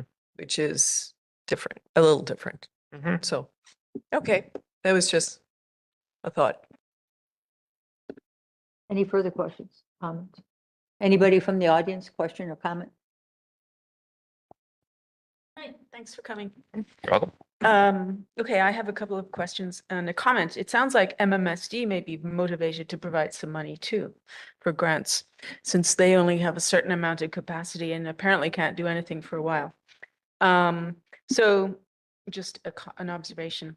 So question on the study, is there anything in the process of doing the study where you would have, instead of having to wait till the end of next year, an idea of, it seems like this part of the village is going to be the most, the area that's most likely because of the proximity to the river, so that we could eliminate some other parts which may be go into the updating of our 2050 comprehensive plan, because that's one of the activities that's going on right now as we're talking about 7 years into this 2050 plan. We're looking at what updates can be made, what, you know, what we need more information on. We definitely need the whole study for anything around the Menominee River, in my view. But maybe there are other parts of the village that just aren't going to be affected by this. So I'm just posing the question or the idea that if there's an interim look at what your findings are, is that a possibility to get? Or is it really just that whole headwater thing and it doesn't work that way? I think it'd be hard to peel stuff off. Okay. However, I think if you, and plus you guys are looking at like long-term development, and there's Yeah. probably a weighing a cost and a benefit to all of that too. Right. Okay, So- just had to ask the question. Mhm. Because in development, we get 30, 60, 90, 100, and there's different ways of looking at it. So one of the things that I think that you won't be doing is you won't be looking at telling us how to work with private property owners to clean dead trees out of the river necessarily, but you may identify that as something that's needed to do as part of the process. So is that, and are there other things like that in the category of what the village should start thinking about, that it needs to maybe work on ordinances to work with property owners for cleaning things up? And could there be a short list of to-dos for the village that are outside of what this hydrology study might generate in terms of potential projects? Yeah, Does that make sense? I think that larger issue kind of got the emerald ash borer came through, and it really wreaked havoc in the area. Yeah, And it's created a lot of deadfalls, and it's, you know, going to create blockages in a lot of places too. yeah. And those are tough to get at too, because they're usually in a place that's hard to access and yeah, it's hard to get all that stuff back out of there too. It's like, I don't know of anyone that's really ever tried to like get into the weeds of trying to address that. you know. Okay, so new pioneering territory we're talking about. Okay, great. All right, well, I appreciate it. Thank you. I'm looking forward to hearing what you come up with. Thank you. Thank you for your comments. Anyone else would like to come up and ask questions? Okay, if not, Tim, what would our next steps be? Are we gonna get, is all that on the website already, what people can do? We'll get that updated.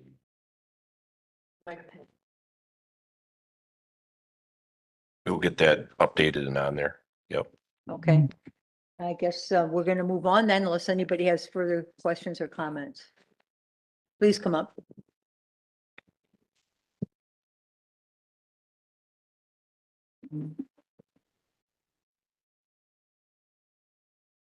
So is there anything for me yet or is it? No, it's not. Okay, all right. Okay, Thank you you. had a can go very home. interesting- Thank you. All right. Thank you everyone for having me here tonight. Chris Pivak, Wildflower Lane.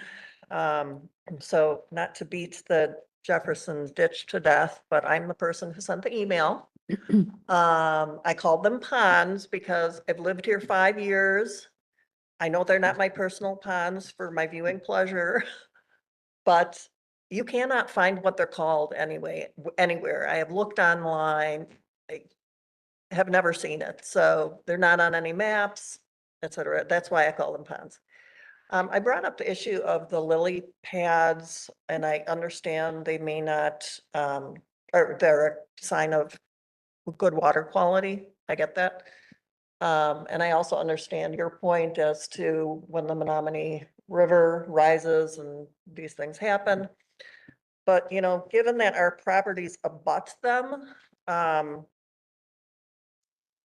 trying to figure out how their condition might contribute to the situation. And specifically to determine whether sediment that has built up since they were originally, or the last time they were dredged, and other materials may be affecting water flow, which may be neither here nor there when we get a 1,000-year event, but I'm just wondering if this could be a contributing factor to our sewage backup or any backup. And that was the reason for my question. So I have, I know that lily pads themselves can impede water flow, but they can also, in doing so, slow down water velocity and encourage sediment buildup. So that is the reason for my question, as it relates to sediment buildup and how this could potentially be affecting what's going on in our water, sewage, and sanitary storm systems. On a related note, I wanted to mention that within the last couple of months, the Public Works crew was out right at the end of, not in the cul-de-sac, but on Wildflower Lane at the end where, if you are familiar with it, where there's a farm field. There's apparently some kind of a lateral or pipe system that comes down from Lilac Lane or along from Lilac Lane and along. And I understood from the gentleman who was there, releases into Jefferson Ditch. They were cleaning that out. My question is, if there is a problem in Jefferson Ditch with a lot of sediment and a lot of water backing up, is that what backed up into our homes in some way? That's my question. Okay, so you asked a lot of questions. I will try to remember and answer them. Okay. The Jefferson Ditch is constructed as 3 individual bays of a larger water structure. So the first one is what we call the forebay. That is the area directly west of the bridge on Division Road. Mhm. And you'll notice that if you look west from the bridge, about 150 yards west, you'll see a stone Yes. berm, Yep. if you will. That's technically a weir. So as water flows in the Jefferson Ditch, settlement is encouraged to occur in what's called the forebay. Right? That's the one that we primarily clean on a more regular basis. It was last cleaned, actually the entire pond system was cleaned in, I believe it was 2010. The, there's an island in there currently in the forebay, which is the bridge scour that occurred in August, where the stone, the bedding stone over the water and sewer that go underneath that bridge was forcibly washed downstream during the flood event. And that is what created that artificial berm, if you will, that you can see when the water level is low where the ducks and geese like to sit. Okay, that scour is being You're talking about right by the bridge? yes, Yes, okay. that scour is being removed and that material being removed and replaced as part of the Division Road reconstruction that's going to be starting next week. Your other question was about the lily pads. The lily pads are a sign of pond health, that it's healthy, the water is healthy. And we want those lily pads in there to do exactly what you don't want it to do, which is slow the water down. We want that water to slow down so that more nutrient is absorbed and more sediment is settled before that water is released back to the Menominee River. That is the entire purpose of those ponds, is to clean the water, store the water, and release it slowly back to the river. Okay. That's the entire function of that. So sediment is good up to a point, is that what you're saying to me? Correct. So, and we're coming up on that next cycle of evaluating what the silt depths are and then coming up with a plan to remove it. And the plan to remove it requires permitting through the DNR. And they're going to tell us whether we have to dredge it, which is hire somebody with a floating machine to go out there and suck the muck out. Or if we can go in there like we did last time, which was pump down those ponds, and then we were actually able to use heavy equipment, scoop it out, and it was clean enough that we were able to simply give that dredged material or hauled material to Wendland Nursery, where they applied it to their fields at the nursery. So it all has to be tested to make sure there aren't heavy metals and toxics in it before you can reuse that material. Otherwise, it all has to be landfilled, which will be significant cost. But that is the purpose of the study we're going to do next year. Okay. As far as you seeing workers going down from Lilac Lane to a point on the pond, that is the outfall structure we refer to. So it is a concrete structure with a weir in it. And that weir only allows water to release at a 10-year rain event level. So whatever that gallons per minute is calculated to be. What is a weir? A weir is a controlled orifice, if you will, that only allows, so if you look at it as being a dam, there's two types of weirs. There's a flat weir, which with my hand would represent, or there's a weir with, we call a V-notch. So water rises and the V-notch lets more and more water release as the water level in the pond rises. This is what comes down from Lilac Lane and towards. There is that way? nothing coming down from Lilac Lane other than normal overland flow. The pond has an outlet structure which is accessed off of Lilac Lane. We have an easement on the west side of the Shear property to get to that structure. That structure is Scott, you could probably explain it better if you want to come up here. You've been in it many times and removed trees and logs and other debris from it over your years of service.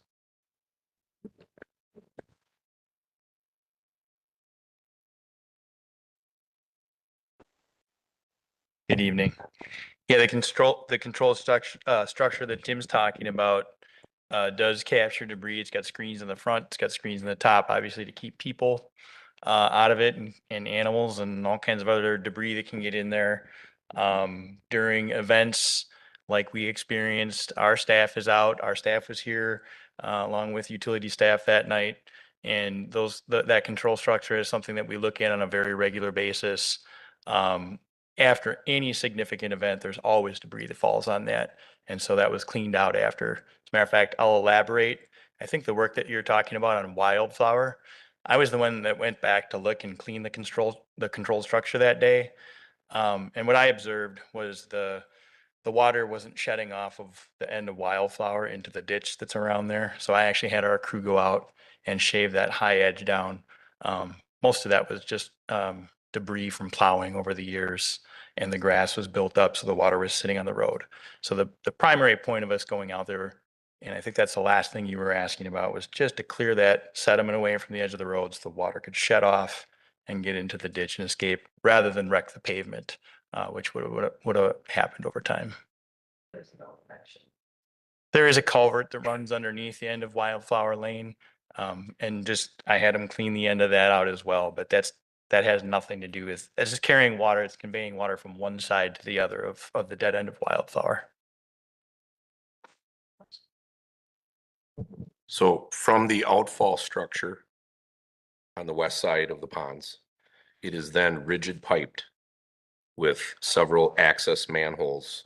What is that distance? Approximately about 3/4 of a mile? Yeah, how about that? So down by Shane Laufin Park to the south is where that pipe eventually free discharges to the Menominee River.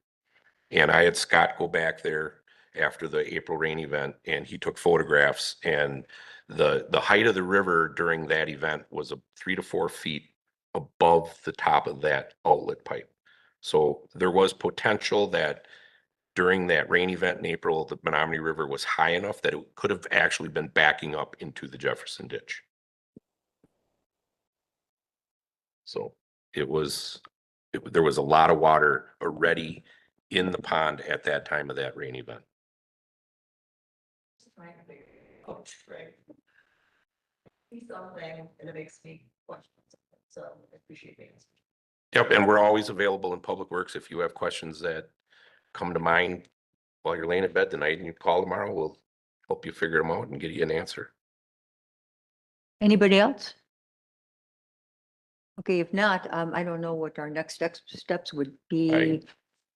Put the things on the website. Sure. The last meeting I had asked if you could reconsider the sewer level monitoring systems. Yeah, so my opinion on that is I would rather have physical bodies here monitoring and measuring, knowing what those levels are before it even gets to your basement, right? That's why I suggested if you as residents want to put water bugs in that communicate with your smartphone, the easiest way to get a hold of us is that 800 number, right? They're having physical eyes looking like we were on Autumn Drive the night of that rain event in April. Believe me, next time we have a significant rain event, you're going to see a sewer utility truck parked down in Wildflower Lane measuring water levels in a manhole. Otherwise I'll be calling your 800 Because we number. want to make sure we get that water Yeah. moving before it affects your basements. And I truly apologize that we had the communication breakdowns we did that night with Washington County, Mhm. because the outcome would have been different had we known. You know, again, I'm just gonna reiterate, I don't know how other neighbors feel about this, but you know, all of the well, I won't say that, but a lot of financial impact has happened for the neighbors.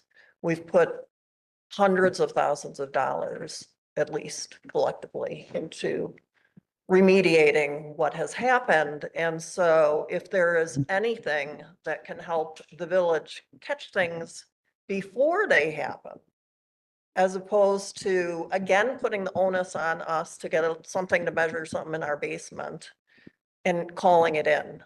And I think, you know, at $10,000 a monitor, and the affected areas are 2. Two houses or two? How many 2 houses? neighborhoods. Okay, Juniper. at and $10,000 per house. No, I'm not talking about that. I'm talking about the level monitoring that goes into the manholes. Initially, we were talking about putting level or moisture monitors in homes and connecting them back to our SCADA system. There are level monitoring devices that we can deploy in manholes. We can do that. It's to me, it's not worth the capital investment to buy the equipment when I have personnel that can just as easy drop a level rod or a tape measure down, because we're going to be here anyhow. Our lift stations notify us before anything is even going to begin to happen in your basements, which is why we were already I already had people in here at 8:15 after the rain event happened and the Lisbon tornado occurred, because our SCADA system had identified issues at lift stations. So there were people already here. And had we known what was happening at your homes, we would have certainly reacted differently, but we didn't have that information until the following morning. Mhm. And we were basing our decision-making off of what we had seen in August of where those critical areas of the village were back in the August event, which was why we were monitoring at Autumn Drive and we weren't up on Wildwood Mhm. Lane. So it's, Did you have something? Wildflower. I'm sorry, Wildflower. That's the division, yeah. All right, thank you. Okay, anybody else? If not, we're going to move on with our agenda and look for updates on the website as we move forward. Hopefully, we won't have another huge rain event, but we'll see what happens. Okay, moving on to new business A, consideration of a contract with M&M Tree Care not to exceed $44,175 for the tree pruning project in and around Hawthorne Meadows and Cedar Hills subdivisions. So Scott will take lead on this. This is our annual tree pruning efforts that we do throughout the village. I included in your backup Scott's 5-year or 8-year map, 9-year map, as well as a detailed map of the areas we're planning to do for this year. Thank you, Tim. Yeah, so we are on the map. We're on what's considered year 2 in the 9-year cycle. We started 3 years ago with year 9. The area we were working in was year 9. So this is the 3rd year of the tree pruning, and it is in accordance with the comprehensive tree plan. This year is going to do, we're going to prune about 300 trees in Hawthorne Meadows, Cedar Hills, Mequon Road, Division Road, and all of the municipal facilities here around what we refer to as the complex, Village Hall, Library, and Police Department.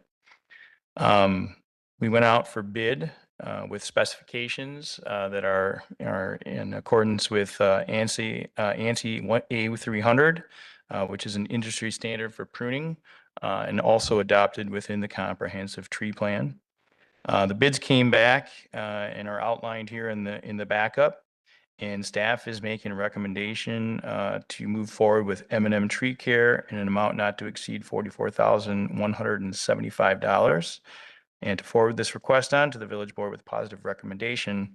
I will note that that does come out of the general fund operating budget within the Parks Department, referred to as the street park and street tree line item.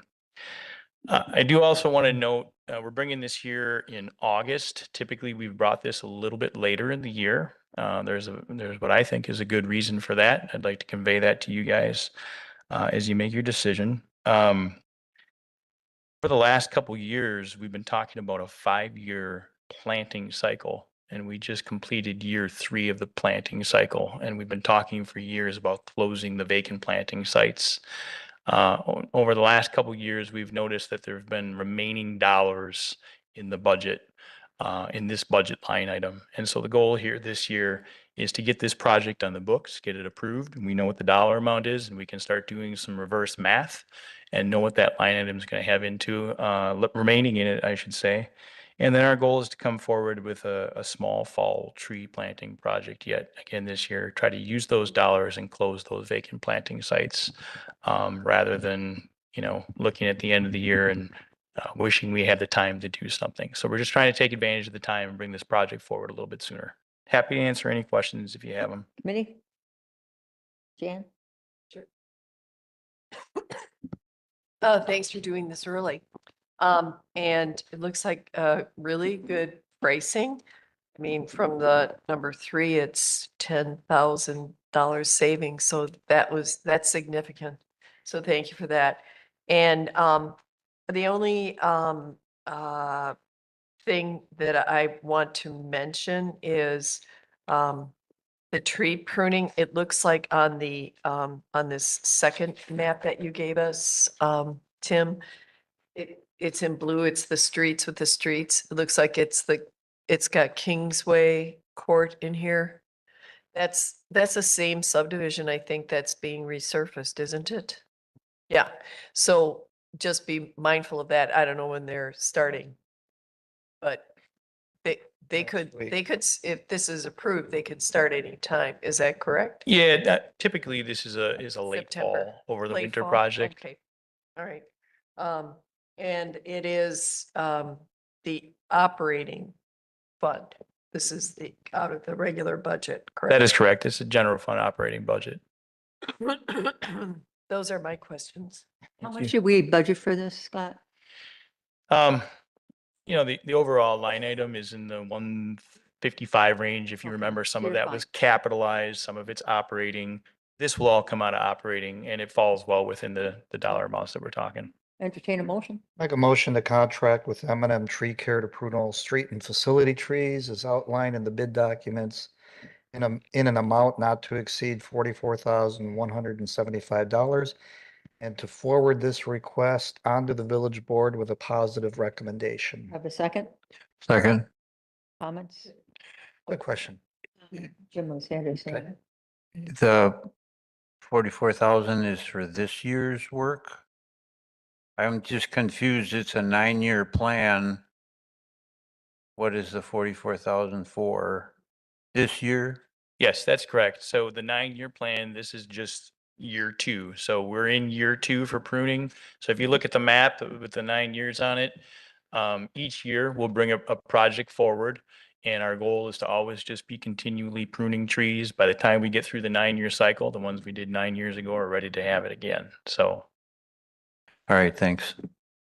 Just another, and you did mention there was a $150,000 combined budget, operating budget and capital. And what I would like to see is that at one time, and just 2 years ago, both the tree planting and the pruning were both in the operating budget. So that would be, I think that would be a good goal. the proposed budget that I've been working on brings everything back into the operating budget. And actually you'll see a reduction in that as well this coming Okay. year. Thanks a lot. So I noticed a lot of activity last week in Elk Power, a lot of trimming or something by our crews. So how does what we're doing, or how does that interact with what M&M, is that who the M&M M&M, is yep. doing? Because it's in the same area. Yeah, I was just wondering, what's the interface there? Or how? yeah. Yeah, I can speak about that just a little bit. You know, in the comprehensive tree plan, we talk about village staff pruning and trimming and raising in rural cross sections. So out in Trustee Kaminsky's area, we were out there 2 winters ago doing that kind of work. The work that we were doing in Outpower was really more about the path and keeping the path open. I know you live close by, so you might recall that like a decade or 12 years ago, we did that path widening project that was in there. And each year we come back with our flail mower and we try to maintain so that we don't have to do that handwork again. And what we're doing in there right now is over the last few years, we've had a bunch of fallen trees that are kind of laying in that area where we want to do that flail mowing, or where we've been trying to do that flail mowing.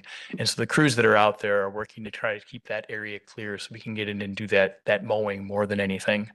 But yes, it is in the same area. Last year, Crawford was actually in Outpower pruning urbanized trees. So that's where the separation is in the comprehensive tree plan. We're really more focused on rural trees, and we're contracting anything that's within our GIS that we consider urbanized. So right within that park, there could be work that our crew is doing in a more of a woodsy area, while the more individual urbanized trees would be done by the contractor. Yep.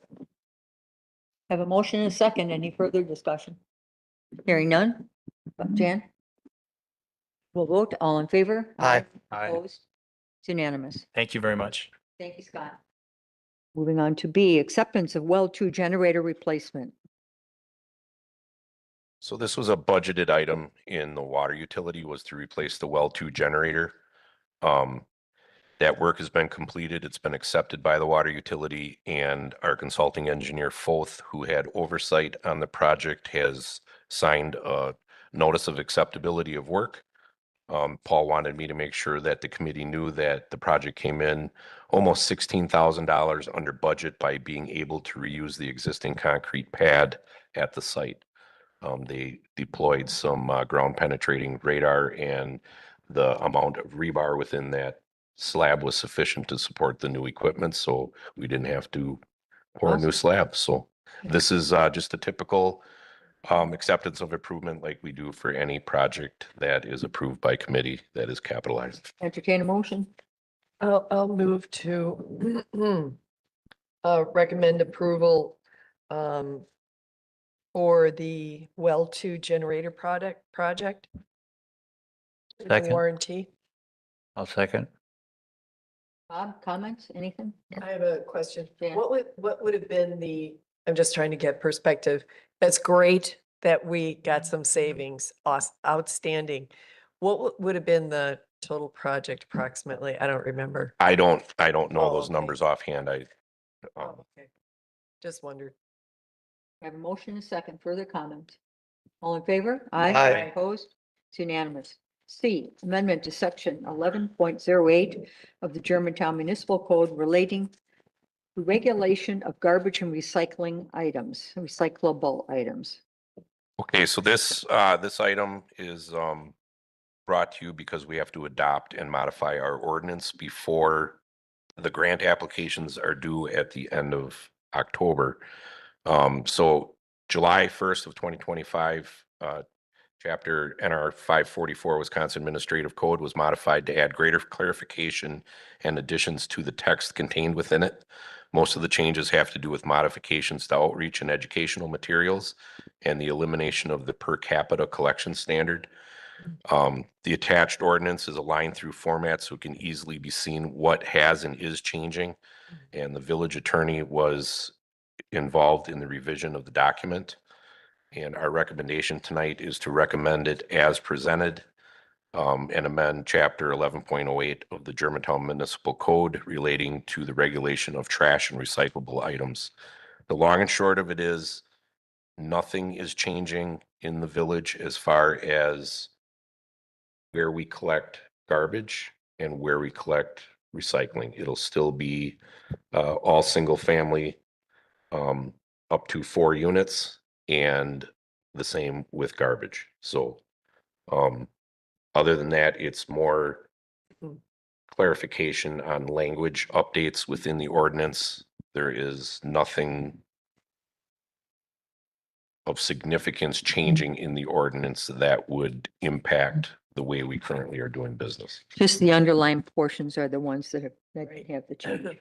Right, for Right, example, So, Nothing significant. yeah, so, like for multiple dwelling, for example, and it's a structure now instead of being a property, right? So Right. it's just kind of semantics.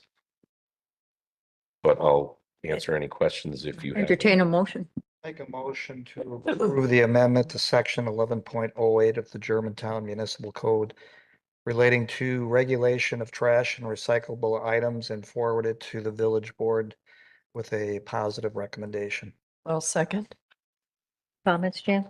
Yeah, and then they separated, they did units, single family, 2 and 3 and 4, and then they have a multi-unit 5 and over. I think that was a separation. That's where they separated it as well. And then more definition of trash. Does this ordinance, and then a question, is this ordinance followed by it's our municipal code, but is it also followed by like waste management? Do they have to, Waste Management operates under a contract with the village. Okay, so they would get this, wouldn't they? And They then have to collect this stuff. by contract according to this This ordinance. municipal ordinance. Yes. Okay. And they'll get an update too. So John? no change to the end user as far as what they throw in recycle or what they throw in garbage? No, Nothing changes. Okay. most of the changes have to do with multifamily and commercial, where they're now, the state wants to have 2 to 1, 2 times more recyclable collection availability versus trash. So if you're gonna have a 2.5 yard garbage for your, say your apartment building, you need to have a 5 yard recyclable container. But it can still be commingled just like it is in the carts. We have a motion and a second. Any further discussion? All in favor? Aye. Opposed? It's unanimous. D, consideration of award of contract to CW Propero Inc. in a total amount, including a 10% contingency of $1,099,936.48 for the Pleasant View Culvert Replacement and Pleasant View Reconstruction from Lovers Lane South to Freistadt Road. So this was good numbers, really good numbers. We timed the bidding of this project perfectly. And the reason we bid it late is because the bridge work has to occur over winter in order to comply with DNR permitting. CW Propero has worked in the village before. Matter of fact, they were the original contractor to construct the Jefferson Ditch. Oh, So this project includes full pavement removal, drainage improvements, and replacement of the current CMP culvert with a prefabricated concrete bridge structure. The engineer's estimate for this project was $1,326,585. This is part of the Wisconsin DOT ARIP program, which we got the grant for 2 years ago. And out of this program, we repaved Rockfield Road in its Mhm. entirety. Mhm. It was a joint project with the town of Germantown. And we were able to pave the 2 mile stretch of Pleasant View Drive from Bonniewell all the way to Freistadt. And this will complete that last 1/4 mile stretch, including the bridge replacement. yeah. Nice. I'll entertain a motion. I'll make a motion to approve the 2026 road program monies for the structure, the replacement of the culvert structure of Pleasant View Drive, as well as the reconstruction of Pleasant View Drive from Lovers Lane to Freistadt, and that being 90% work done through the ARIP program. And forward this with positive recommendation to the village board. I'll, CW Propero.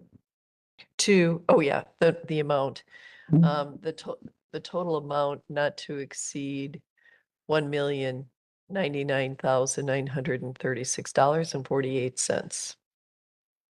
second. Bob, comments? Per Anybody, comments? row. All in favor? Aye. Aye. Opposed? It's unanimous. That brings us to our report. And Tim, is there any highlights? Seeing that we're getting kind of late. Yep, you I'll wanna hit just, on a I'll few touch on a highlights? few highlights. Road program is well underway in Heritage Hills. The seal coat program is well underway with chip seal beginning towards the end of this week. We kind of had it off and on rain today, so nothing really happened. Esquire Estates will begin August 14th and Division Road will be beginning next Monday. Both of those neighborhoods have been notified. Division Road was with signboards and Esquire Estates will be receiving a letter which hit the mail today. Still working through development of plans and specs for Pioneer Road. That is a ARIP project in conjunction with the town of Jackson. Working through design of Main Street and Old Farm updates. We're working with trying to locate the existing force main since there is no trace wire. We have a contractor coming in to assist the wastewater utility starting Friday with exposing that existing force main so that we can get good survey on it. And that is probably the high level projects occurring right now. I thought, Anybody want to pull something out, Bob? yeah, I thought the village administrator said we have a candidate for village engineer. Yeah. Yes and no. We met with an individual who has interest. However, he has some current commitments he's working through. We are planning on interviewing him in the not so distant future. And we're going to request that Bob, you sit on the interview panel. I'd be honored. So stay tuned. We'll let you know. Thank you. What was the project where you had to get somebody in to find that there was no tracer wire? We're in the planning stages for the upgrade of Main Street and Old Farm Lift Station, and there's a discrepancy between as-built and GIS as to the exact location of that pipe. And we have to get eyes on that pipe before we can release geotech to do soil borings, because obviously we don't want them to drill through a Drill through the pipe. 16-inch Thank sewer you. main. Yeah. So we've engaged with Globe Contractors. They had an opening in their schedule. They were able to free up a foreman and an operator and a backhoe to come assist us on Friday with trench boxes and shoring so that we can find that pipe. It'll be a combination of open cut and hydro excavation to find that. We got down to 10 feet with our equipment. We could not find it. So Yikes. we can't, there were some records that were lost in the move from the old DPW to the new DPW, so we don't know exactly the height of the fill that was added back in 1995 when they extended Division Road from Mequon Road all the way down to Main Street. There was a significant fill operation that went in as part of that. And it would make it easier to identify the depth of that pipe, but at this point, we don't have that data, so we have to go hunt and find it. So is the Division Road portion just to the bridge that they're going to be working on? Yes.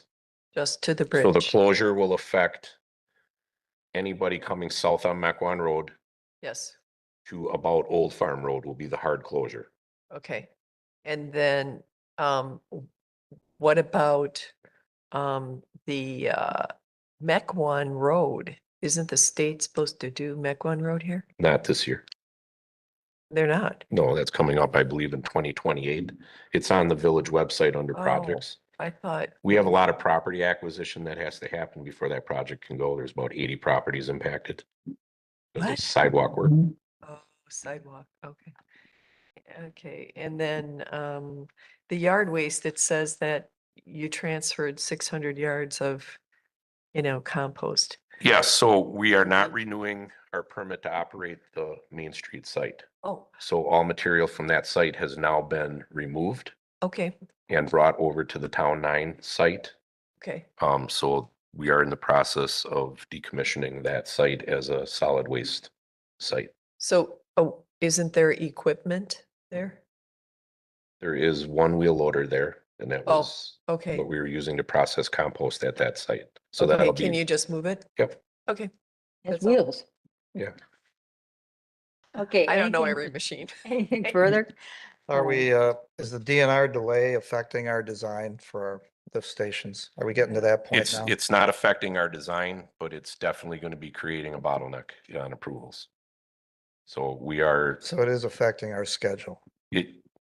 not to date, it hasn't affected our schedule yet, but there is a potential that it could if we do not get approval of the overall sanitary sewer service area amendment, which we worked with community development and Rooker to Milky to develop a new map Right. that Sewer Pack thinks answers all the questions that DNR had, where we're looking not focused on population densities, but focused on what type of development is going to happen where and at what kind of a time frame. So we kind of broke down those areas in the amendment, and we have resubmitted to Sewer Pack for their, When do you think it would affect our schedule if they don't get back to us by September or October? well, technically, we can't bid until January.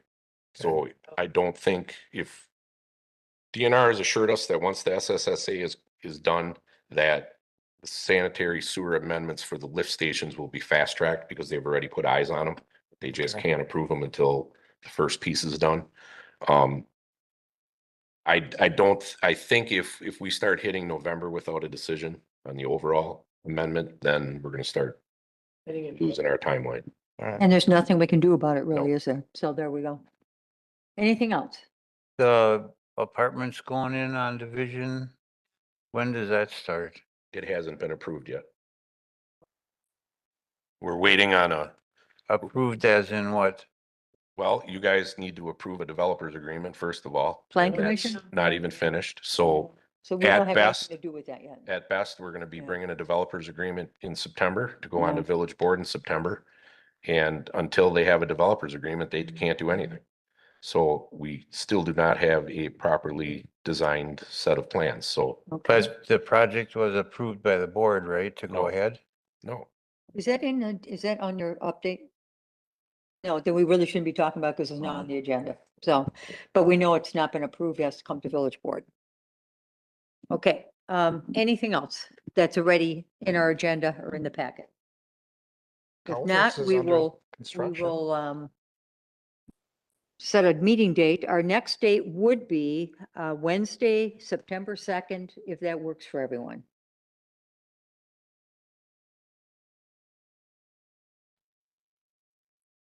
I assume it does, seeing we know it's happening every month. Good for me.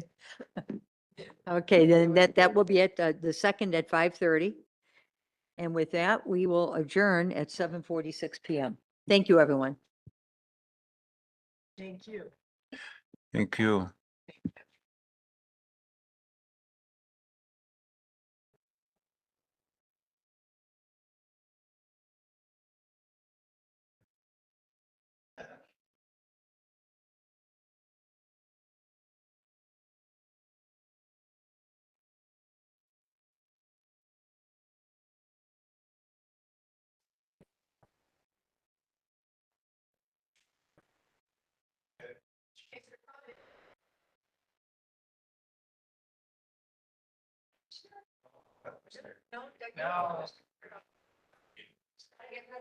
How's summer going?